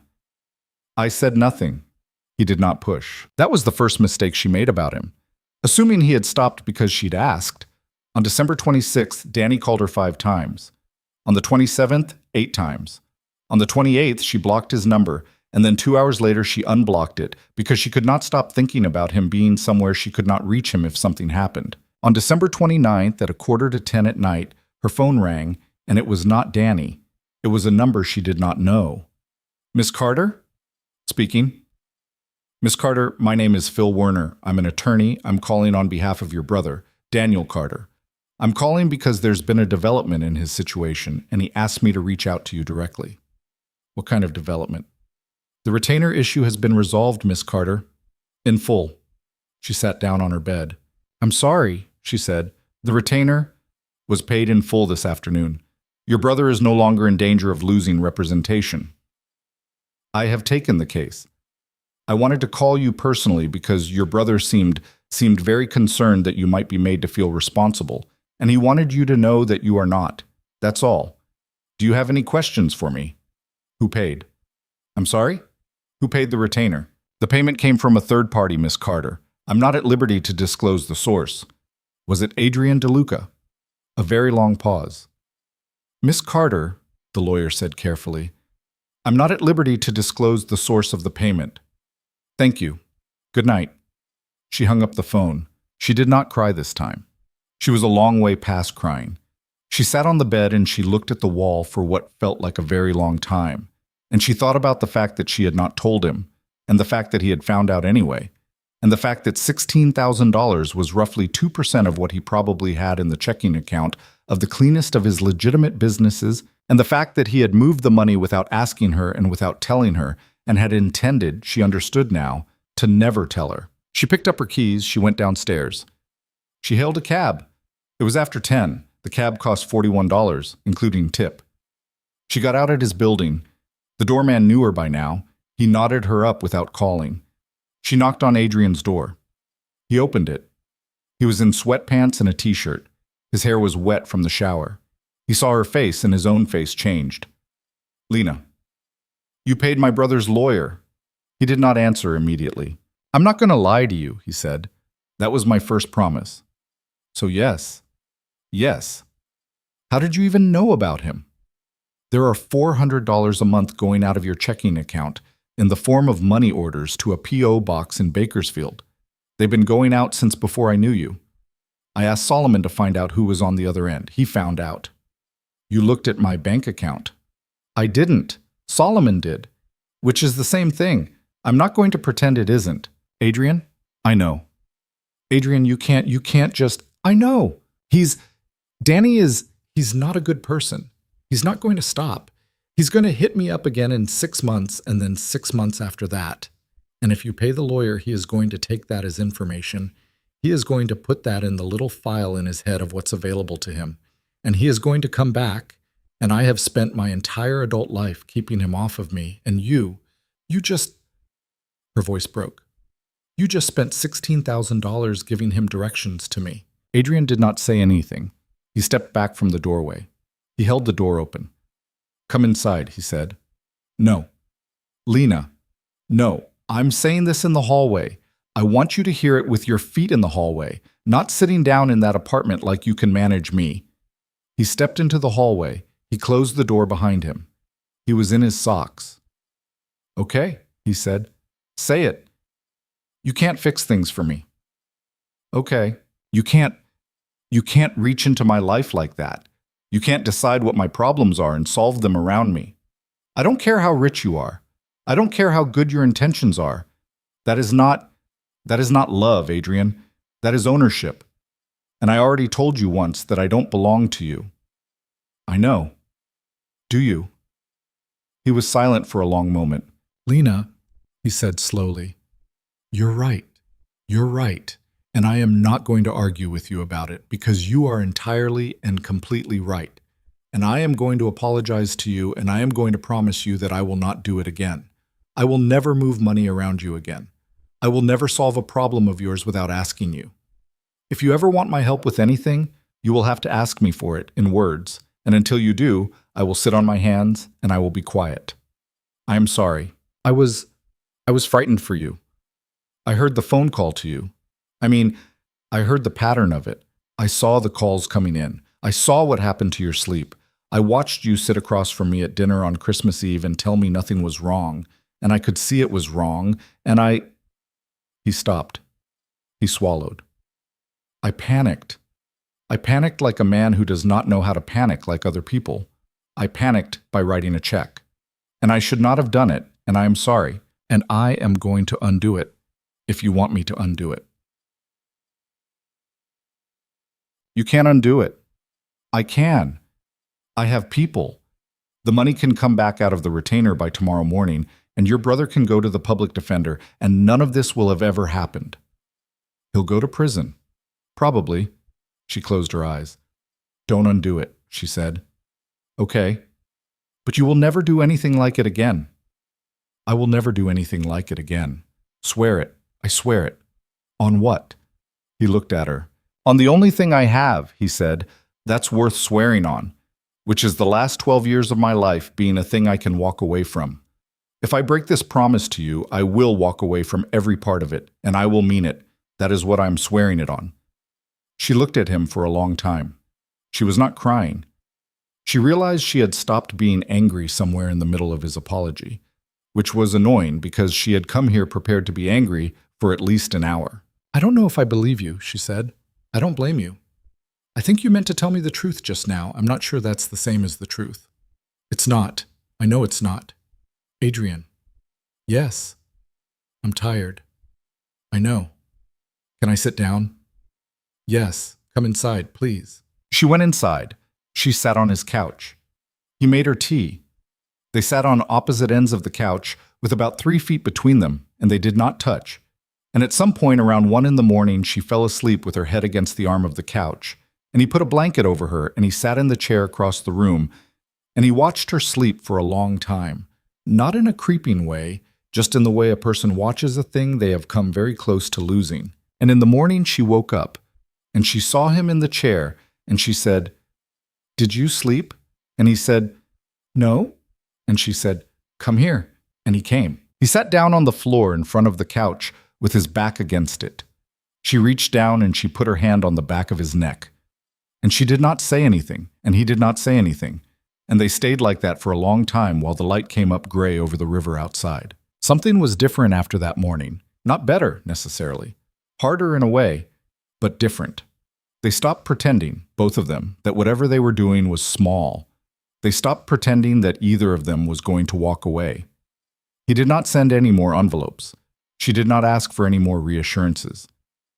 In the first week of January, she gave him a key to her apartment, and a week after that he gave her one to his, and neither of them used the keys. But the having of them was a kind of promise, a quiet one, the kind that does not get said in words. And then, on the 22nd of January, a man named Victor Rella walked out of a federal prison in Otisville, New York, after serving 9 years of a 15-year sentence. He got into a car that was waiting for him. The car drove to a house in Queens. Inside the house was a telephone and a list of names, and at the top of the list was a name Adrian DeLuca had not said out loud in 9 years. And at the bottom of the list, underlined twice in black ink, was the name Lena Carter. Lena did not know about the list. She did not know about Victor Rella, or the car in Otisville, or the house in Queens with the phone and the names. What she knew on the 23rd of January was that Adrian had not answered her texts since the night before, and that when she finally got him on the phone at 4 in the afternoon, his voice was wrong. "Lena." "Hey, you okay?" "Yeah, I'm okay. Where are you?" "I'm at the library. I was going to go home around 7. Can you go home now?" She stopped with her pen halfway to the page. "Adrian, please go home now." "Why?" "I'm going to come pick you up. I'll meet you at your apartment. Can you go now?" "Tell me what's going on." "I will, when I see you." She went home. She took a cab. She did not know why she took a cab. Something in his voice had reached down into her spine and reorganized the day. She sat in the back with her bag on her lap, and she watched the streets go by, and she realized about halfway up Broadway that she was looking at the other cars. She was looking at the other cars for anything that was looking back. He was already at her apartment when she got there. He was sitting on the steps of her building with his elbows on his knees. He stood up when he saw her. He did not smile. "Inside," he said. She let them in. She flicked on the lights.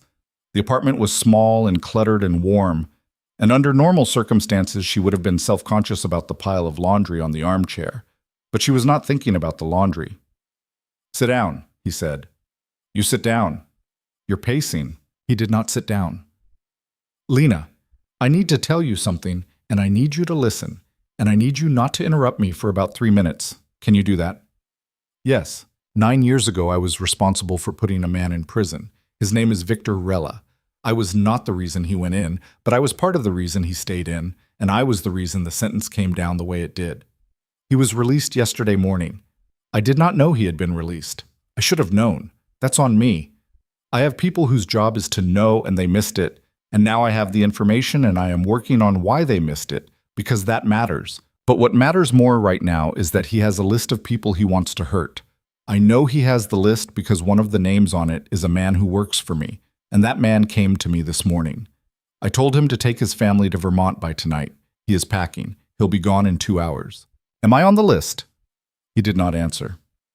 Adrian, am I on the list? Yes. The apartment was very quiet. The radiator ticked. A car horn blared somewhere on Amsterdam. How do I... She stopped. She started again. How does he know who I am? He's been out a day. He has people. He's known who I am for 9 years. My people have been watching yours since the moment I met you, Lena, which I should have told you about sooner, and I am sorry about. And we can have that conversation later. Right now, the only thing that matters is that you cannot sleep here tonight. Okay? I want you to come to my apartment. My building has security. The security is not perfect, but it is a great deal better than the security you have here, which is a buzzer and a lock that any 15-year-old could open in under a minute. Okay. Are you angry with me?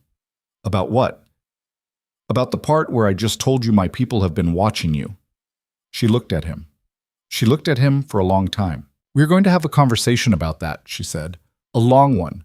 We are going to have it tomorrow morning. Right now we are going to pack a bag and we are going to get in your car. Are you armed? What? Are you armed, Adrian? Yes. Okay, good. He blinked. He said, that is not the response I was expecting. I'm a medical student. I am very good at triage. We can have the argument about your dark ethical choices when there is not a man on a list trying to kill me. For tonight, I want the gun, and I want the apartment, and I want you to tell me the truth about everything. Everything, Adrian. If I find out you held anything back from me tonight, we are done. Do you understand? Yes. Pack my things faster than I pack them. I don't want to be slow. He packed her things faster than she packed them. They were in the car in 11 minutes. He drove. She sat in the passenger seat with a duffel bag in the footwell and her textbooks on her lap because she had refused to leave them, and she watched the side mirror all the way to his building. Nobody followed them. Or if anybody did, nobody did it in a way she could see. The building had underground parking. He had never taken her that way before. He parked in a reserved spot near the elevator. There was a man standing by the elevator. Not Solomon. A younger man, maybe 30, broad through the shoulders in a gray coat. He nodded at Adrian as they approached. Miss Carter, the man said. Hi. Mr. DeLuca. Anything. Nothing. Building's clean. Roof, service entrance, all 3 stairwells. 2 men on the lobby, 1 on her floor, 1 on yours. Good. Thank you, Milo. Sir? They went up in the elevator in silence. Lena could feel her heart in her throat. Her hands had started to shake at some point, and she had not noticed when. She put them in her coat pocket so he would not see. He saw anyway. In the apartment, he took her coat. He set her duffel down by the door. He took her hands, very gently, and he rubbed them between his own for a moment, the way a parent might rub a child's hands on a cold day, and he said, Ki, come and sit down. I'm going to make you something to eat, and you're going to eat it, and then we are going to talk. I'm not hungry. I know. Eat anyway. He made her pasta.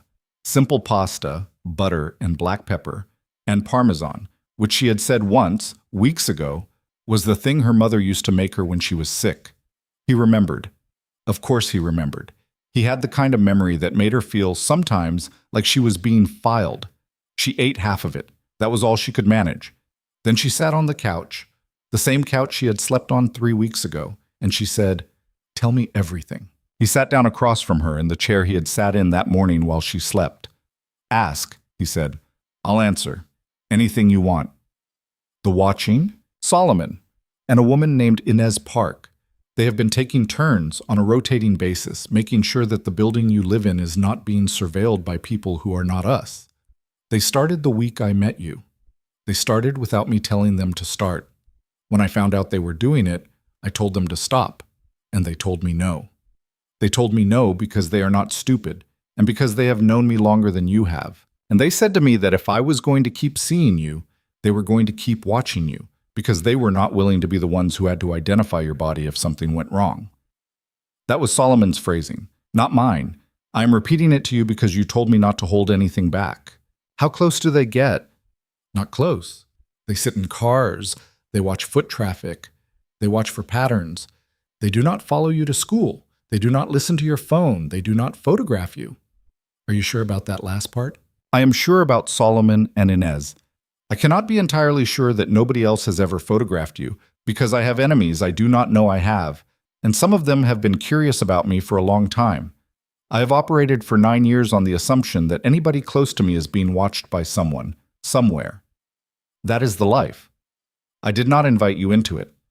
But I walked into that ballroom and I put my hand on Miles's neck, and I did that in a room with 200 people in it, and I have to live with the fact that I did.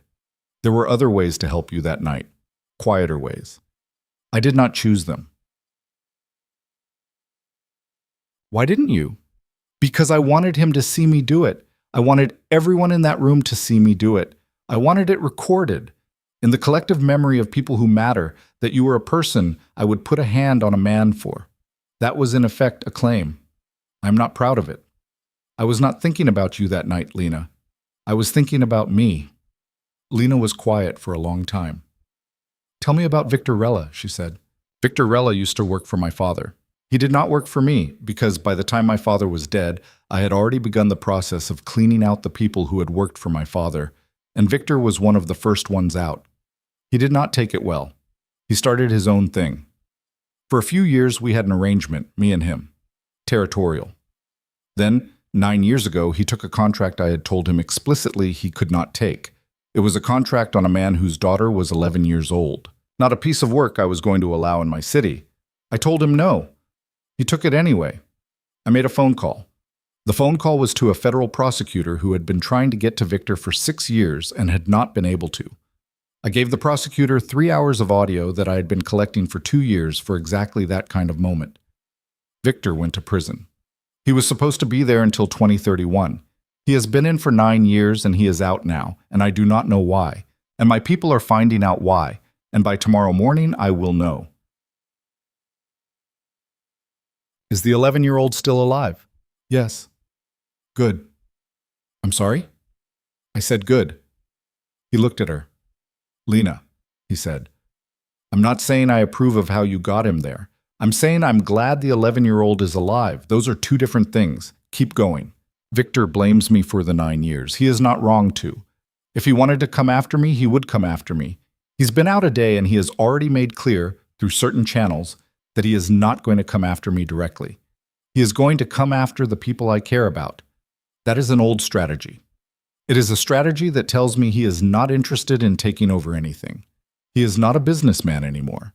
He is not trying to get anything back. He wants to hurt me. That is the whole goal. So what do? I kill him. He said it without emphasis. He said it the way a surgeon says we'll have to take the kidney. It was just a sentence. It was just a sentence that had been the logical endpoint of everything since the car in Otisville, and he had been turning it over in his mouth all day, and she could see now that by the time he had called her at 4 in the afternoon, he had already made the decision. Adrian. Yes. Don't. He looked at her. Lena, he said slowly, I have to. No. No, you don't. You are going to listen to me, and you are going to listen to me very carefully because I need you to understand that the thing you just said is not a neutral thing. The thing you just said is the thing my life becomes after you say it. If you kill this man, you are going to do it because of me, and you are going to carry that, and I am going to carry that, and we are going to go to sleep every night of whatever life we have left with the fact of that inside the bed with us. I don't want it inside the bed with us, Adrian.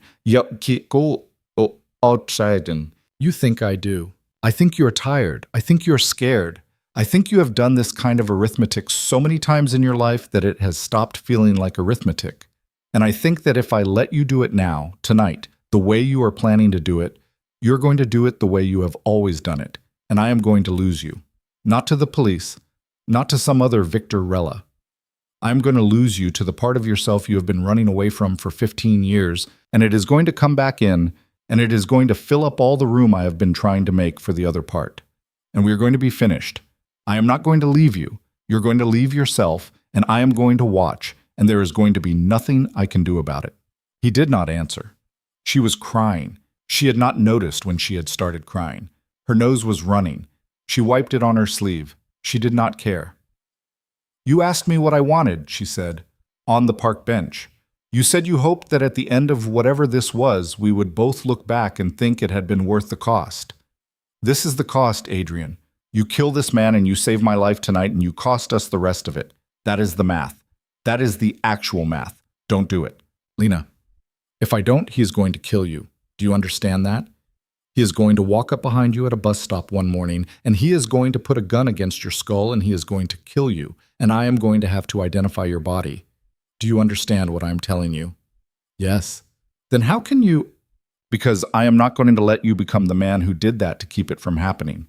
I am not worth it, Adrian. Nobody is worth it. And if you do it, I am going to live, and I am going to live for 40 years, and I am going to spend those 40 years knowing you did it, and I will not be able to love you the way I want to love you. Because every time you touch me, I will feel his blood on your hands. Do you understand what I am telling you?" They sat in the silence of that for a very long time.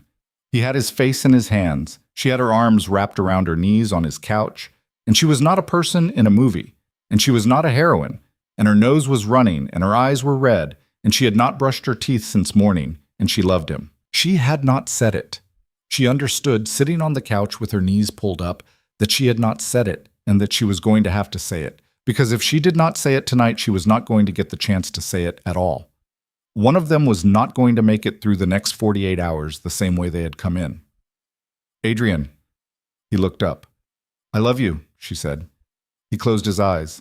"I love you, and I have been trying not to say it for about 9 weeks, because I was afraid that if I said it out loud, it was going to make it real, and real is the thing I cannot afford to lose. And I have decided tonight that I'm going to be able to afford whatever it costs. I love you. I love you with the part of me that still believes people can change, which is not a very big part of me anymore. But it is the best part. And I am giving it to you. And I am telling you that I do not want to give it to a man who has just killed somebody on my behalf. I want to give it to the man who decided not to." "Lena, yes, you are asking me to do the hardest thing I have ever done. I know. If I don't kill him, I have to do something else. Something else also hard. Something that works, that actually works. Because if it doesn't work, he is going to kill you. And I cannot be the man who lets that happen either. Do you understand there is no clean version of this? I know. And you trust me. I don't trust you. I'm choosing to act as though I do. That's different." He laughed. It was a bitter laugh, and it was a short laugh. And it was the first sound he had made in about 20 minutes that was not a sentence. "Fair enough," he said. He stood up. He walked to the window. He stood at the window for a long time, looking out at the river. He had his hands in his pockets. She could see, even from across the room, that his shoulders were shaking, very faintly, and she understood for the first time in a real way that she had been right earlier, that he was scared. He was scared in a way he had not been scared in years. He was scared the way people who have stopped being scared of most things are scared when the one thing they have not figured out how to survive arrives at the door. He turned around. "Okay," he said. "Okay? Okay, Lena. Not the kill. Something else. I have to make a phone call. I have to make several phone calls. I have to do something I have not done in a long time, which is ask for help from people I do not usually ask for help from. And it is going to take me most of the night, and I am going to need you to stay in this apartment and not open the door for anyone but me. And I am going to need you to eat something in the morning, whether you want to or not. And I'm going to need you to be here when I come back." "Okay. I will be back by noon. Okay?" "Lena, yes. If this does not work, if I do the not killing him thing, and it doesn't work, and he comes for you anyway, I am going to kill him then. I will not ask you first. I want that on the table. That is my condition. You get the chance. You get the one chance. After that, it is mine. Okay? Say it." "Yes, yes, Adrian, I agree." He crossed the room. He put his forehead against hers. He did not kiss her. He just pressed his forehead against hers and he closed his eyes and she closed hers. And they stayed like that for a long minute. And then he stepped back and he picked up his coat and he left. She did not sleep that night. She sat up on the couch with the television on low, some cooking show she wasn't watching, and she read 3 chapters of endocrinology that she would not remember in the morning, and she ate 2 pieces of toast at 4 a.m. standing at the counter because she had promised him she would eat, and she looked out the window at the lights of the city, and she did not cry anymore because she had cried herself dry earlier in the evening and there was nothing left. He came back at 11:30. He looked like he had not slept. He had not shaved. The whites of his eyes were pink. He sat down on the couch next to her. Not across from her this time. Next to her. He put his hand on her knee. "It's done," he said.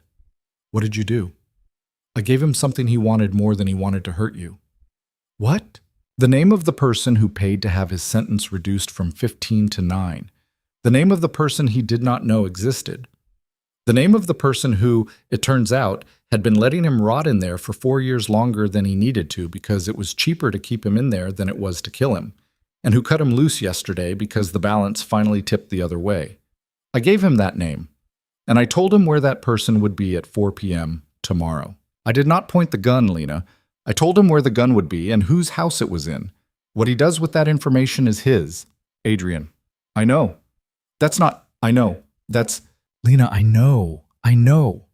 I am not telling you it was clean. I am telling you it was not mine, which is what you asked for. I turned him at somebody else.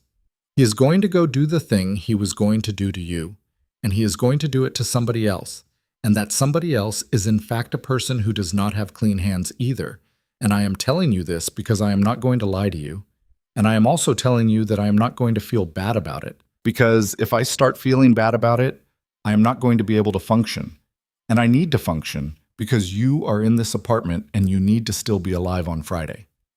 Aji, She took his hand off her knee. She did not throw it off. She lifted it gently, and she held it in both of hers, and she looked at it, the long fingers, the platinum band, the small white scar along the side of the thumb she had never asked him about, and she brought it to her mouth, and she pressed her lips against his knuckles, very briefly, and then she put his hand back down on his own leg. "Okay," she said. "Okay? Okay, Adrian, you did what I asked. I am not going to punish you for doing what I asked. I am going to be angry with you later, probably, in a small way, in the way that I am going to be angry with myself later, and we are going to survive it. Did you sleep at all?" "No." "Come to bed." "Lena, not like that. Come to bed and sleep. You are going to fall over. Come on." She led him to his own bedroom. She took off his shoes. She pulled the blanket down. She made him get under it. She took off her own shoes and she got under the blanket next to him, on top of her clothes, and she put her arm across his chest, and within maybe 90 seconds his breathing had slowed and evened out, and he was asleep. She was not asleep. She lay there, in the strange dark of a room that was not hers, and she listened to his heartbeat, and she thought about the fact that somewhere in the city, right at that moment, a man was getting into a car to go kill somebody else, and that the not killing of her was going to cost a life that was not her life. And she thought about whether she could live with that, and she decided very slowly that she could, and that the ability to live with it was itself a thing she had lost tonight that she would not be getting back. She turned her face against his shoulder. She closed her eyes. Victor Rella did not die that day. He lived another 11 days after that. Lena and Adrian did not talk about where he was or what he was doing during those 11 days. They did not watch the news. They did not read the paper. They ate breakfast together, and Adrian drove her to the medical school, and Solomon picked her up and drove her home. And the apartment was always ready when she got there. And Adrian came to her every night at 6, and he cooked, and he listened, and he did not mention the list. On the 12th day, there was a small piece in the back of the Metro section about the death of a man named Harold Keene in a home invasion in Short Hills, New Jersey. The piece did not mention Victor Rella. The piece did not mention Adrian DeLuca. The piece did not mention Lena Carter. Adrian read the piece at the kitchen counter. He folded the paper. He set it down. "It's over," he said. "The Keene thing." "Yes." "And Victor. Victor is not going to be a problem for you. Do I want to know what that means?" "No." "Okay. He looked at her across the counter. Lena. Yes. I love you. It was the first time he had said it. She held his gaze. She did not smile. She did not cry. She had run out of both things. She just nodded once, and she said, I know. I love you too.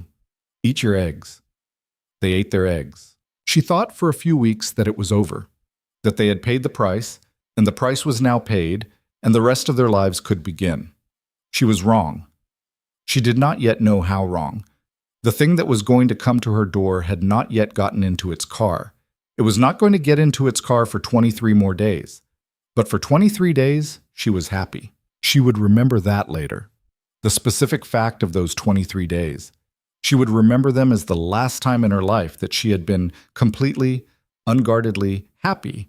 And she would understand, looking back, that happiness of that kind is almost always the thing that walks in just before the thing that takes it away. The 23 days were small things. That was what she would remember.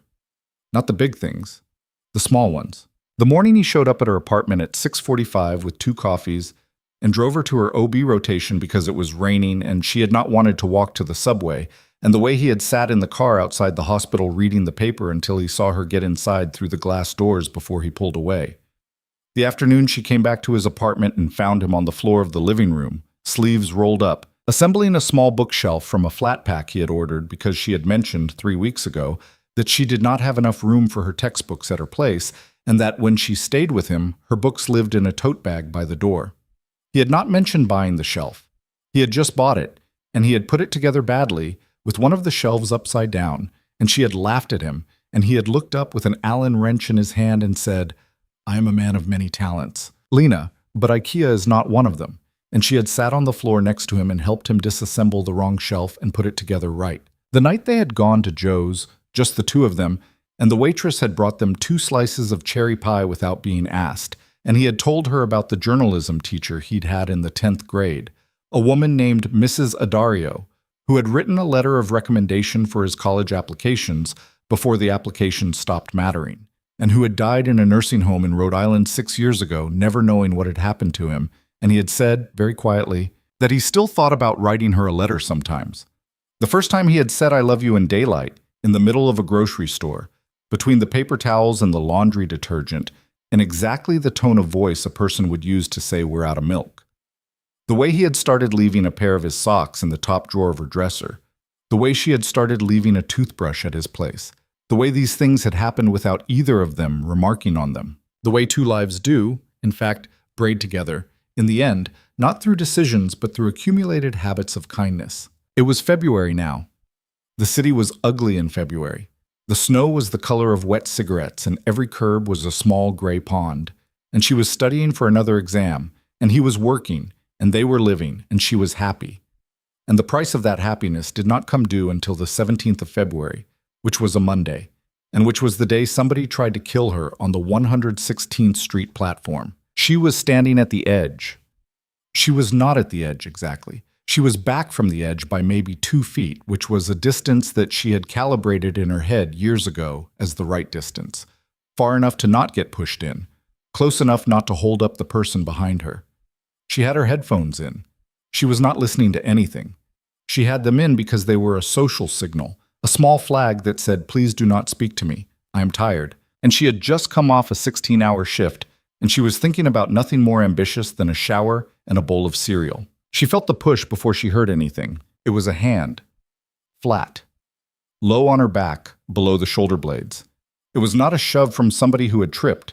It was the hand of a person who had meant to do what the hand was doing, and for a fraction of a second her entire body understood the situation before her conscious mind had caught up, which was that she was about to be on the tracks, and the train was coming.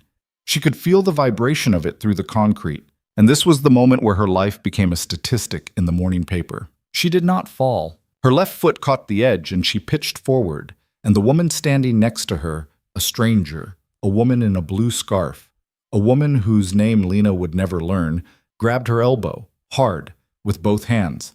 The woman was small. She was not a strong woman, but she grabbed Lena's elbow and she yanked, and it was enough, barely, and Lena staggered backward and sat down hard on the concrete, and the train came into the station, and the woman in the blue scarf was shouting, "What the hell? What the hell? What the hell? And a man's voice somewhere was yelling, "Stop him! Stop him!" And Lena was on the floor, and she was looking up at the ceiling of the station, the ugly tiled ceiling with the water stains on it, and she was thinking with a strange clarity that she had failed to die. She looked left. There was a man running. He was running toward the stairs at the south end of the platform. He was white, medium height, dark jacket, baseball cap pulled low, and he was moving fast. A teenager in a yellow hoodie stuck out a foot, and the man stumbled but did not fall. And then he was at the stairs, and he was going up them two at a time, and he was gone. The woman in the blue scarf was kneeling next to Lena. Honey, are you okay? Honey, I'm okay. He pushed you. That man pushed you. I know. Oh my God, oh my God. Oh, honey. Lena was not crying. She was very calm. She understood in some clinical way that she was going into a kind of shock, and that the calmness was part of the shock, and that she was going to fall apart in about 45 minutes. But for the next 45 minutes, she was going to be able to function. She patted the woman in the blue scarf on the hand. Thank you, she said. You saved my life. Honey, what's your name? Denise? Denise?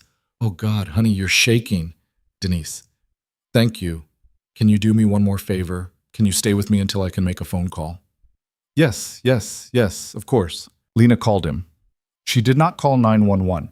That was a decision she made and that she would think about later and decide she did not regret making, because she understood, sitting on the concrete with a stranger's hand on her shoulder, that whatever was happening to her was not a thing that the 44th Precinct was going to be able to do anything about. She called him. He picked up on the first ring. Adrian? Lena. Somebody pushed me onto the tracks. She heard him stop breathing. Where are you? 116th and Broadway. I'm okay. A woman caught me. I didn't fall. I'm sitting on the platform. He ran. Don't move. Don't move. Solomon is 8 minutes from you. I'm 12. Don't get on a train. Don't go upstairs. Stay where you are. Stay where people can see you. And if anybody at all, even a cop, tries to take you somewhere, you scream, do you understand me? Yes. Say it back. I stay here. I don't move. I scream. Good. Adrian? Yes. It wasn't Victor. He paused. I know, he said, and he hung up. Solomon got to her in 7 minutes. He came down the stairs like a man who had not been taught how to run, but was doing it anyway. And he picked Lena up off the floor with absolute care. And he thanked Denise in the blue scarf so precisely and so formally that Denise started crying. And he walked Lena up the stairs and across to a black car waiting in a bus lane with its hazards on. And he put her in the back seat, and he did not say anything until they were 3 blocks away. Are you hurt? My hip. I landed on it. I'm going to take you to Mr. DeLuca's. A doctor will meet us there. Okay. She started shaking in the back seat. It was the 45-minute mark. Right on schedule. She could not stop her teeth from clacking. Solomon, without turning around, handed her his coat from the passenger seat. She put it on over her own coat. It smelled like cologne and peppermint gum. Solomon? Yes, Miss Carter. Who was it? I don't know yet. Will we know? Yes. She did not ask the next question. Adrian was waiting in the underground garage. He did not let her walk. He picked her up out of the back seat, and he carried her to the elevator. And she was not crying, and she was not struggling, and she put her face against his neck, and she closed her eyes, and she could feel his heart beating against her cheekbone. And it was fast, faster than she had ever felt it, and she understood that the calm she had been hearing in his voice on the phone had been entirely for her benefit. In the apartment, he set her down on the couch. A woman she had never seen was there, a small black woman with a doctor's bag. Ines, she realized. Not the watcher Ines, a different Ines, a Dr. Ines. Adrian had said once that he had a doctor. She had not understood until now what that actually meant. The doctor was maybe 50, gray at the temples, with warm, direct eyes. She introduced herself as Dr. Whitaker. She examined Lena's hip. She palpated it. She moved the leg through range of motion. Lena, the medical student, watched the examination with a kind of out-of-body interest, as though she were observing another student's OSCE. Deep bruise, Dr. Whitaker said. You're going to want to ice it tonight and sleep on the other side. Nothing broken. You were lucky. I wasn't lucky. A woman caught me. You were lucky the woman caught you. Yes. I'm going to give you something to help you sleep. You don't have to take it. It's a low dose. If you're going to fall apart tonight, you're going to fall apart better on 4 hours of sleep than on none. Up to you. I'll take it. Good girl. Dr. Whitaker packed up. She looked at Adrian on the way out. Adrian walked her to the door. They spoke in low voices in the hallway for maybe 90 seconds. Lena heard fragments, rest, fluids, not her knee. Then Dr. Whitaker left, and Adrian closed the door, and he came back and he sat down on the floor in front of the couch with his forehead pressed against her uninjured knee, and he did not move for a long time. Adrian. Yes. Who was it? I don't know yet. I will by morning. Why do you think it wasn't Victor? Because Victor is dead. Her mind caught up. Of course. Of course Victor was dead. Victor had been dead for, 31 days? 32? She had stopped counting. The Harold Keene story in the Metro section. Victor going to kill Keene. Victor, presumably, having not come back from Short Hills. Right, she said. Right, I'm sorry, I'm not thinking. Don't apologize. Whose hand was that? On my back. I will find out. Adrian. Yes. I don't want to hide. He lifted his head. He looked at her. What does that mean? He said carefully. I have been thinking about it since I was on the floor of the platform. I have been thinking about it for 7 minutes, and I have not changed my mind. I am not going to spend the rest of my life in your apartment with Solomon driving me to school in a car with tinted windows. I am not going to wait for whoever that was to come for me again. I am not going to let you kill somebody else for me in secret so that I can keep pretending I am not somebody who has had somebody killed for her. I am done with that. I am done with being protected in ways I do not get to see. Lena, let me finish. Okay, you told me once that you wanted it recorded in the collective memory of the people who matter, that I was a person you would put a hand on a man for. Fine. Record it again. Record it louder. Whoever this person is, whoever sent the hand on the platform, they sent it because they thought I was a weak spot, because they thought if they took me out, they took you out. I want to go somewhere public. I want to go somewhere public with you. I want us to walk in on each other's arms. I want every person in that room to see my face and see your face and see them in the same photograph, and I want them to understand that I am not a weak spot. I am a reason to stop. He was quiet for a long time. That is dangerous, he said. I know. That is very dangerous. I know. Lena, you almost died today. I know. That is why I am saying it tonight. I am saying it tonight because I do not want to have time to get scared enough to change my mind. He sat back on his heels. He looked at her for a long time. All right, he said finally. All right. There's a thing. On Friday. The Corbin Foundation hosts a spring benefit at the Metropolitan Club. It is a room full of the exact people who need to see what you are proposing they see. I have a standing invitation. I have not gone in 6 years. If I went with you, that would be a message. A message. Yes. Okay. Lena, you need to understand what you are volunteering for. If I do this, and we do this together, you are not going to be able to go back.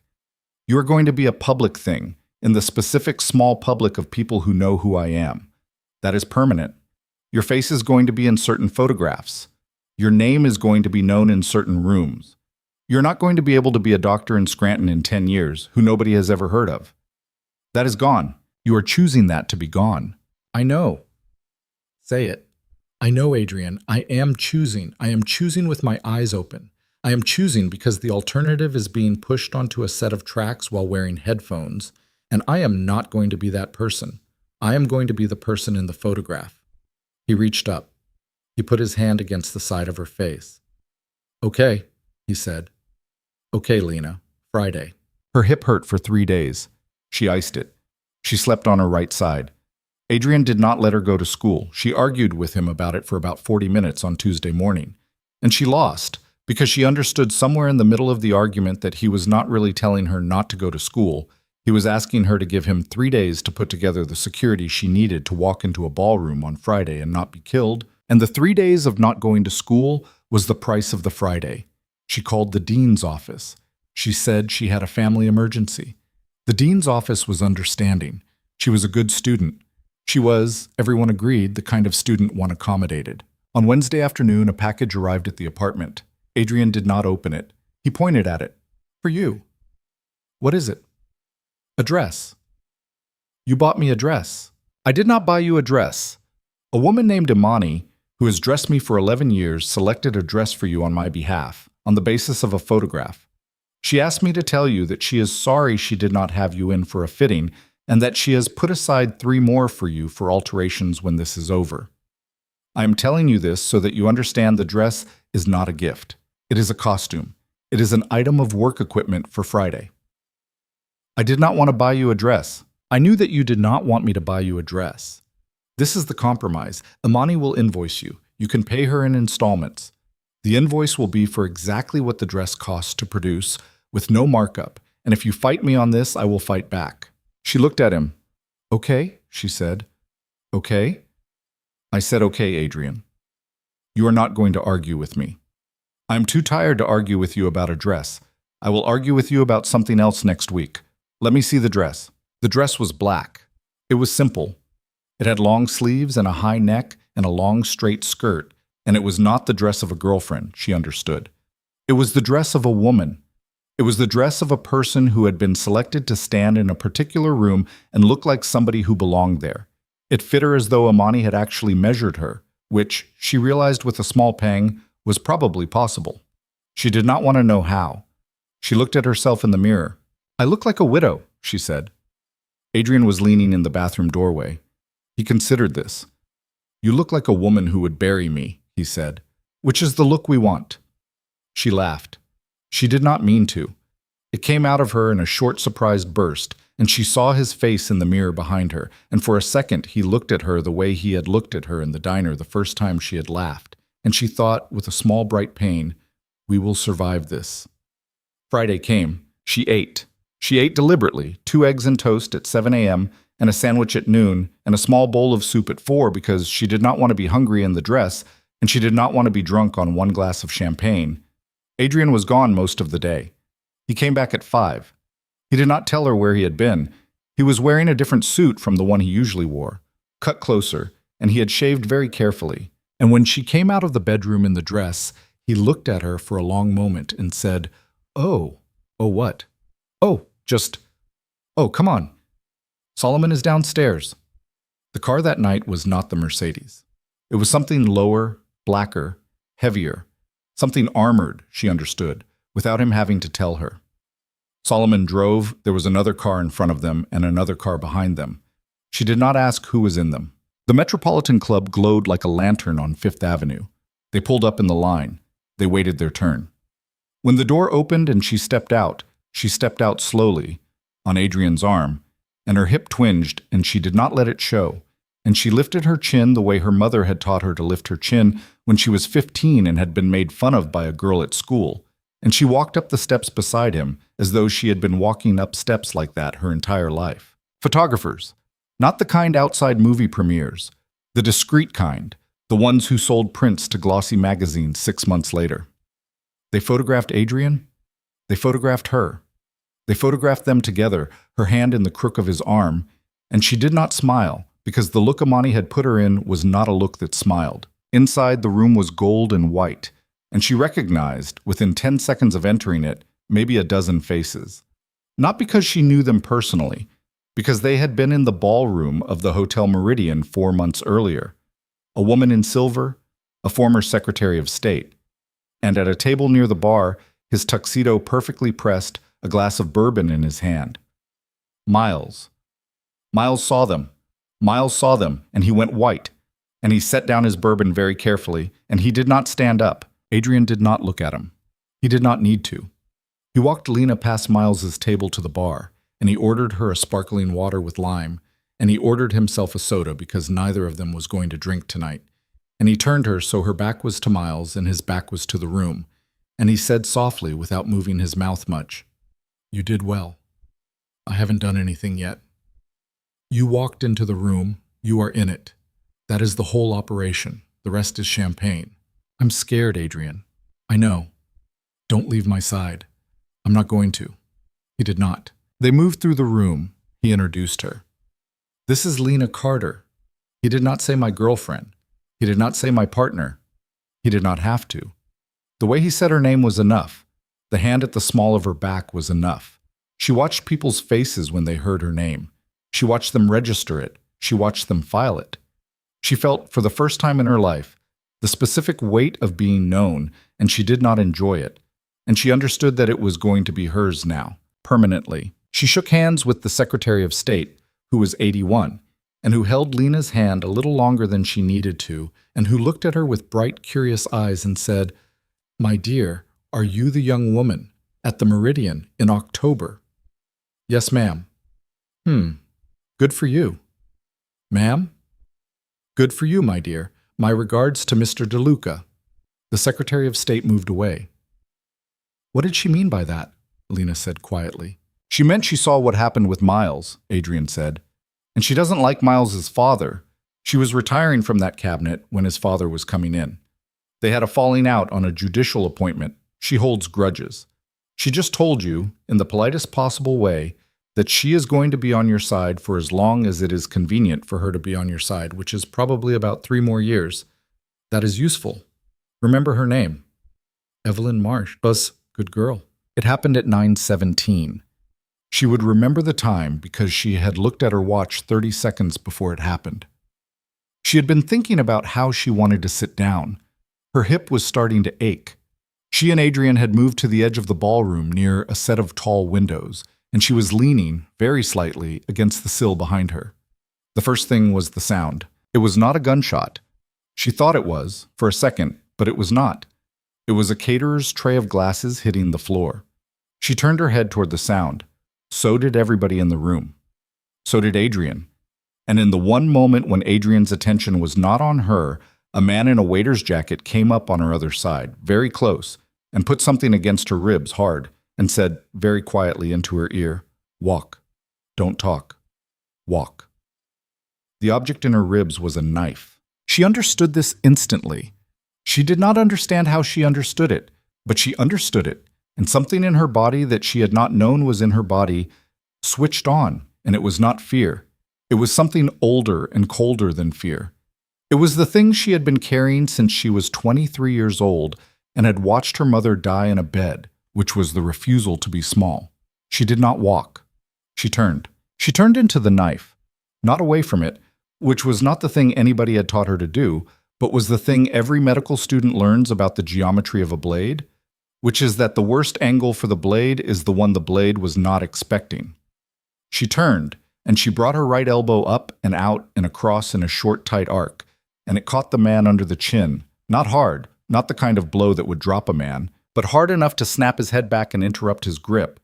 And his hand with the knife in it moved, and instead of going into her kidney, it went into the fabric at her waist, and she felt the blade go along her ribs and catch in the dress and stop.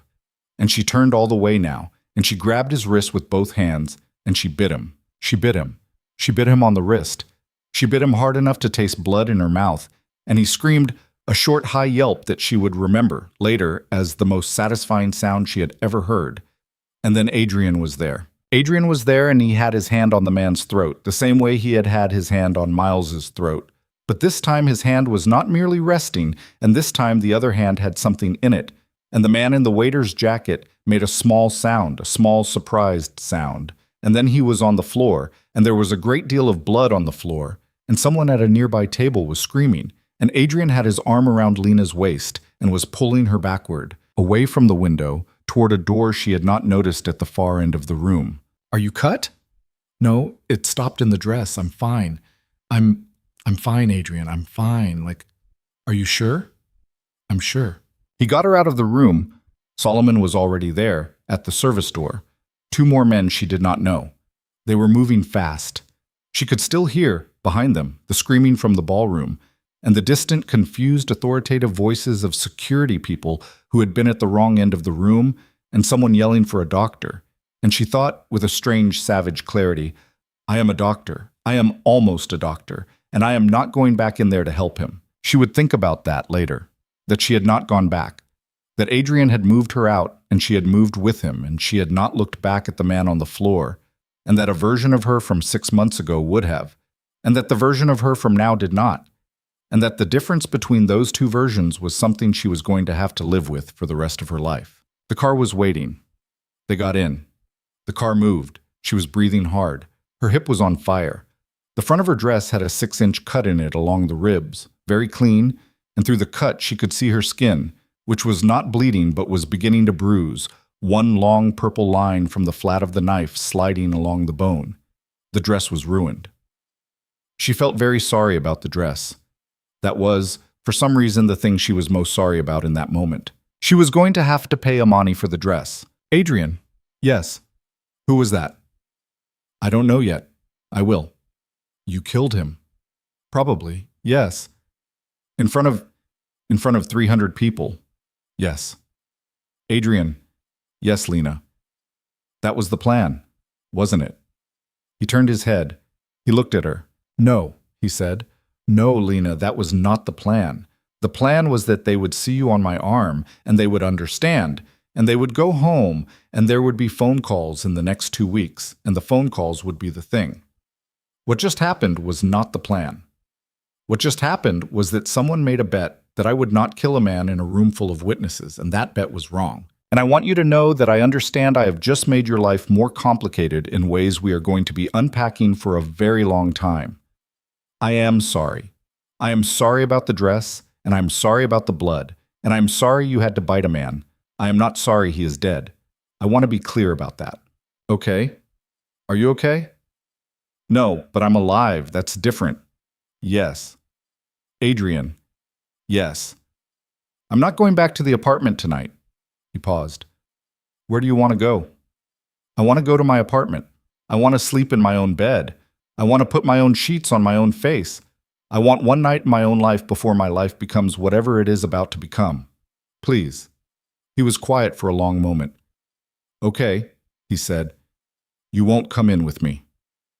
I'll sit in the car all night. Adrian? You asked for one night in your own life. That's the whole offer.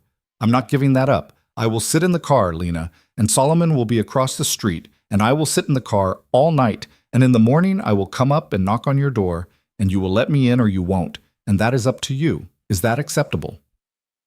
Yes. He sat in the car all night. She knew because she got up twice and looked out the window, and the black car was at the curb, and the cabin light was on very low, and she could see the shape of him in the driver's seat, not moving. She slept badly. She slept for 3 hours, maybe 4, in stretches. She dreamed about her mother. She dreamed about her mother at the kitchen table in Scranton, in the old house on Elm, and her mother was not dying in the dream. Her mother was young. Her mother was 30 years old, and she was holding a baby, and the baby was Lena, and her mother was saying something to the baby that Lena could not hear. And Lena woke up at 5:30 in the morning with tears on her face and the taste of iron in her mouth and her hip hurting, and she lay very still for a while, and she thought about who she was now. The person she was now had killed somebody, not with her hands, but she had chosen it in a kitchen in the second week of January when Adrian had told her that Victor Rella was not going to be a problem for her anymore, and she had said okay and eaten her eggs. And she had chosen it again last night, in a ballroom, when a man in a waiter's jacket had put a knife to her ribs and she had turned into it, and now she was going to keep choosing it for the rest of her life, because she was going to stay with Adrian DeLuca, and there was not going to be a version of that life in which she got to be innocent about it. She understood, lying in the gray light of her bedroom with the smell of the radiator and the sound of Amsterdam Avenue outside, that there was a certain kind of story people told themselves about love, the kind where love redeemed a bad man, the kind where a woman's goodness was powerful enough to turn a wolf into a dog. She understood, at 5:30 in the morning on the first Saturday of the rest of her life, that that story was a lie. She was not going to redeem Adrian DeLuca. She did not want to. He was what he was. The thing that had happened between them was not that she had changed him. The thing that had happened was that she had found a person whose darkness she could see clearly, whose darkness she could name, whose darkness she could meet without flinching, and who, in return, had not asked her to pretend she did not see it. That was not redemption. That was something harder. That was a kind of recognition, the kind two people can sometimes give each other when they have looked at each other in a bad light and decided not to look away. She thought about what she wanted to do with the rest of her life. She thought about the clinic, the woman with the plum-sized mass in her breast, the attending who had not listened. She thought about the 3 doctors in her mother's 18 months at Lehigh Valley who had spoken to her mother like she was a person. She thought about how small that number was. She thought about how many people in the world were trying to be one of those 3. She was going to finish medical school. She was going to finish it, and she was going to do a residency in emergency medicine, and she was going to stand in a trauma bay in the middle of the night, someday, with a gunshot wound on the table in front of her, and she was going to do her job, and she was going to be a person her mother would have recognized as good. And at the end of her shift, she was going to come home to a man who was not good in the way she was good, and she was going to take her coat off at his door, and she was going to let him pour her a glass of wine, and she was going to sleep in his bed, and she was going to not be ashamed of any of it. She got up, she showered, she dressed, she made coffee, she made 2 cups. She took 1 cup to the window and she knocked, lightly, on the glass so he would look up. He looked up. She held up the cup. He got out of the car. He came up the 4 flights. She opened the door before he knocked. Hi. Hi. I made coffee. I smell it. Come in. He came in. She closed the door. She handed him the cup. He took it. His hand was cold, cold from the night in the car, and she took his other hand in both of hers, and she held it until it was warm, and then she let go. Adrian? Yes. I want to talk to you about the next 10 years. He sat down at the kitchen table. She sat down across from him. The sun was coming up. The kitchen was small and yellow with it, the cheap linoleum and the old cabinets and the toaster with the frayed cord, and she did not feel embarrassed by any of it. She had stopped being embarrassed by it a while ago. She was not sure when. I'm going to finish school, she said. I'm going to do residency. I'm going to be a doctor. That is going to take me 6 more years. During those 6 years, I am going to live part of the time here and part of the time with you. And on the nights when I am on call, I am going to sleep at the hospital, and you are going to have to be all right with that. All right. I am not going to marry you. Not for a while. Maybe not ever.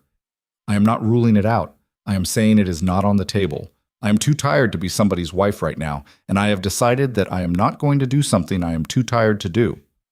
All right. You are going to keep doing what you do. I am not asking you to stop. I am not asking you to pretend. You are going to tell me what you do, not everything. I understand there are things I cannot know.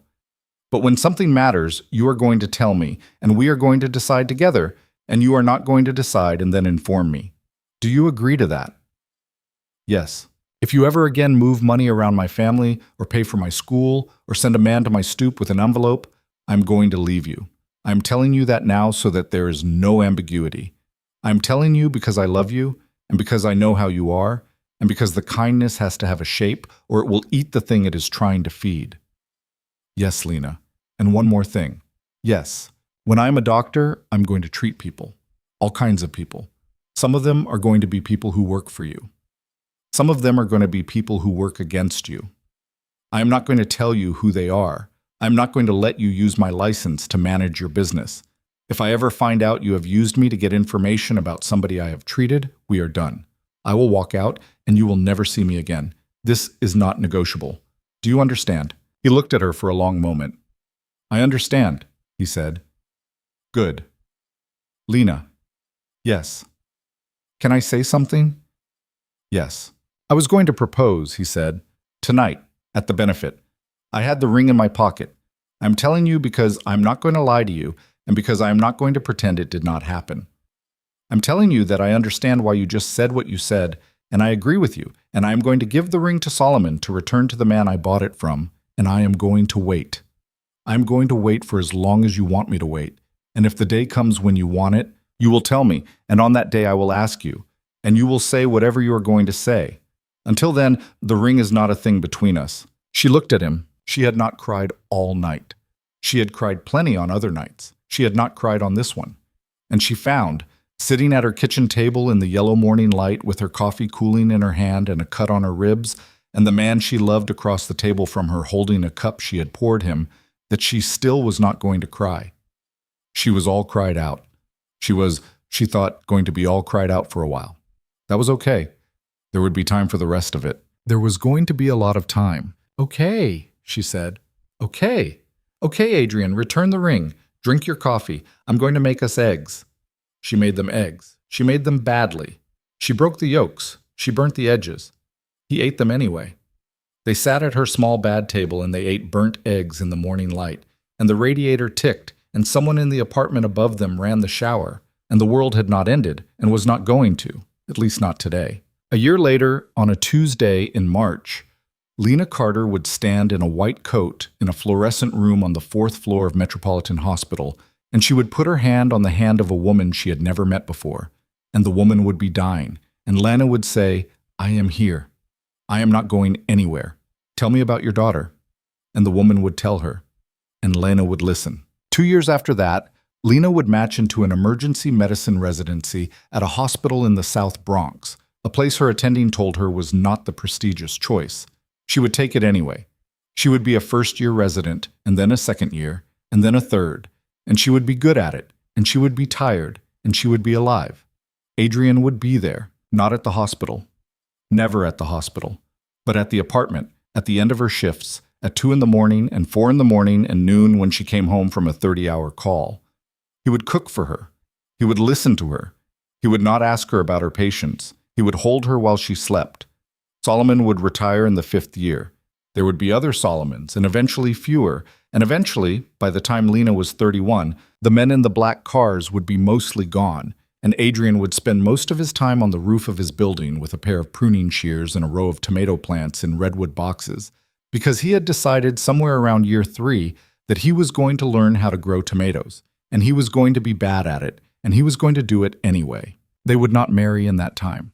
They would not have children. She would not change her name. She would not move her books out of her apartment on 112th, although she would be in the apartment less and less, and at the end of the 5th year she would let it go, and she would keep the key on her ring anyway, as a kind of souvenir of a person she had been. On a Thursday evening in September, 6 years after the night at the Metropolitan Club, she would come home to the apartment on the 34th floor, and she would find Adrian on the roof, in a sweatshirt and jeans with dirt on his hands, and he would be holding a single misshapen tomato, and he would hold it out to her with a face so uncomplicatedly proud that she would laugh out loud, and he would say, "It's ugly, but it's mine." And she would say, "So am I," and she would kiss him, and she would eat half the tomato right there with the salt from a small shaker he kept on the potting bench, and she would understand, standing on the roof of a building 34 floors above a city that had tried several times to kill her, that there was no lesson in any of it, no moral, no clean message she could hand to her younger self, because life did not work that way. The truth, she thought, was smaller and harder. The truth was that love did not save anybody from being who they were. The truth was that the best a person could hope for was to find somebody whose flaws did not destroy them, and to be for that person the same kind of somebody. The truth was that you did not fix a bad man by loving him. You did not become a better woman by being loved by a hard one. You just chose each other. You chose each other every morning. And some mornings the choice was easy, and some mornings it was hard, and some mornings, she would admit if she were being honest, the choice was a thing she was not entirely sure she would make if she had to make it for the first time instead of the 1000th. But she made it. She kept making it. He kept making it. And that in the end was what the life was. Not redemption. Not rescue. Not a story somebody could make into a movie without cheating. Just two imperfect people on a rooftop with a tomato and the sound of the city going by underneath, and the understanding shared between them that they had gotten extremely lucky in the one specific way a person can get lucky, which was that they had found each other, and they had not wasted it. That was the end of it. That was, she thought, enough.